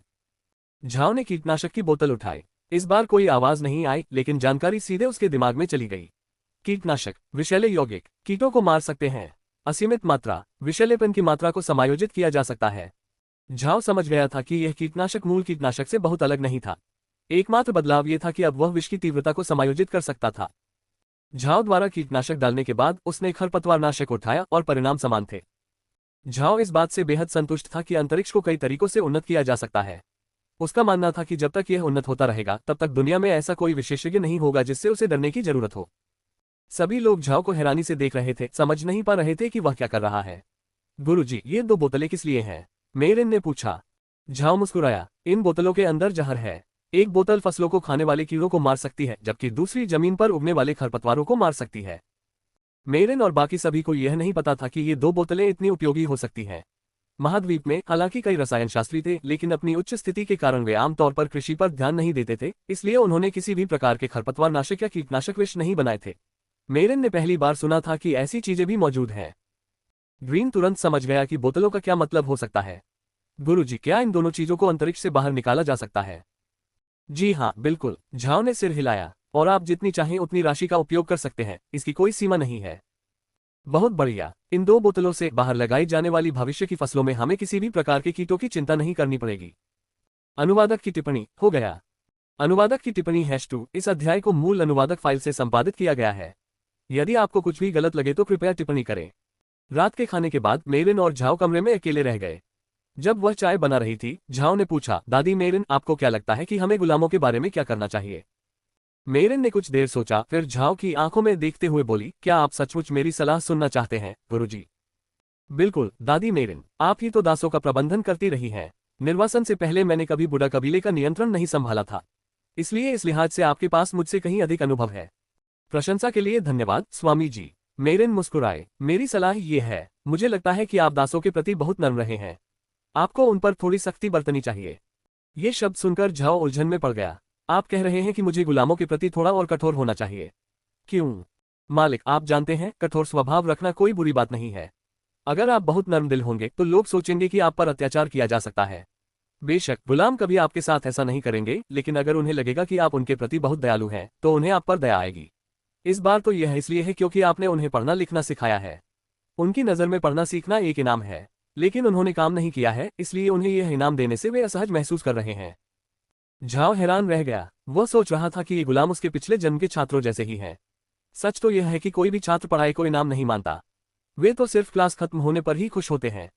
लेकिन इस दुनिया में हालात अलग थे। लगभग सभी तकनीक और ज्ञान गुलामों से दूर रखे गए थे। गुलाम सिर्फ काम करने के लिए थे। कुलीन वर्ग की नज़र में गुलामों को इंसान भी नहीं माना जाता था। मैं समझ गई, झाओ ने कहा। धन्यवाद दादी मेरिन, मुझे इस बारे में सोचने दीजिए।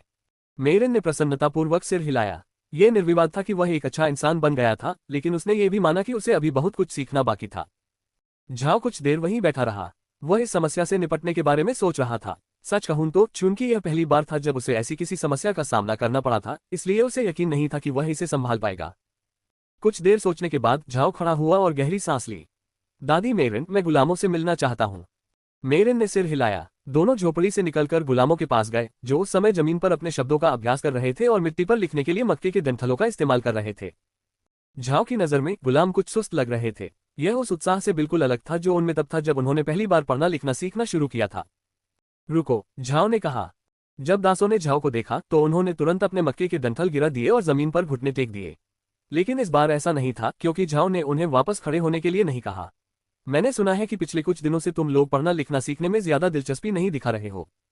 उसकी आवाज बहुत तेज नहीं थी, लेकिन उसमें एक अजीब सी शांति थी जिससे गुलाम अनजाने में कांप उठे। सबने एक साथ कहा, हे स्वामी, हमें दंड दीजिए। झाओ के शब्द बर्फ की तरह ठंडे थे। तुम्हें अभी तक समझ नहीं आया। पढ़ना लिखना सीखना कोई इनाम नहीं है। ये तो बुढ़ा कुल की बेहतर सेवा करने के लिए है। चाहे तुम मूर्ख ही क्यों न हो, कुल की वर्तमान स्थिति को तो तुम्हें समझना ही चाहिए। शारीरिक श्रम के अलावा तुम और क्या कर सकते हो? तुम क्या बना सकते हो? तुम्हारी विशेषता क्या है? अगर मैं तुम्हें एक किताब दूं तो क्या तुम उसके शब्द समझ पाओगे? नहीं, तुम नहीं समझ पाओगे। तुम्हें कुछ भी समझ नहीं आता। क्या तुम घोड़ा हो? क्या तुम घोड़े की तरह काम करने के अलावा कुछ नहीं कर सकते? याद रखो, इंसान पढ़ना सीख सकते हैं, लेकिन घोड़ा नहीं। अगर तुम नहीं सीखोगे तो बुढ़ा कुल की बेहतर सेवा कैसे कर पाओगे?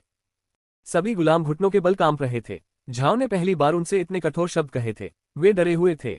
झाओ ने खुद को शांत करने के लिए कुछ गहरी सांसें ली। मैंने तुमसे कहा था कि अगर तुम अच्छा करोगे तो मैं तुम्हें गुलामी से मुक्त कर दूंगा। लेकिन अगर मैं तुम्हें आम नागरिक का दर्जा दे दूं, तो क्या तुम्हें लगता है कि तुम्हारा जीवन सुखमय होगा? गलत। अगर तुम कुछ भी खरीदने में असमर्थ हो तो ज्यादा से ज्यादा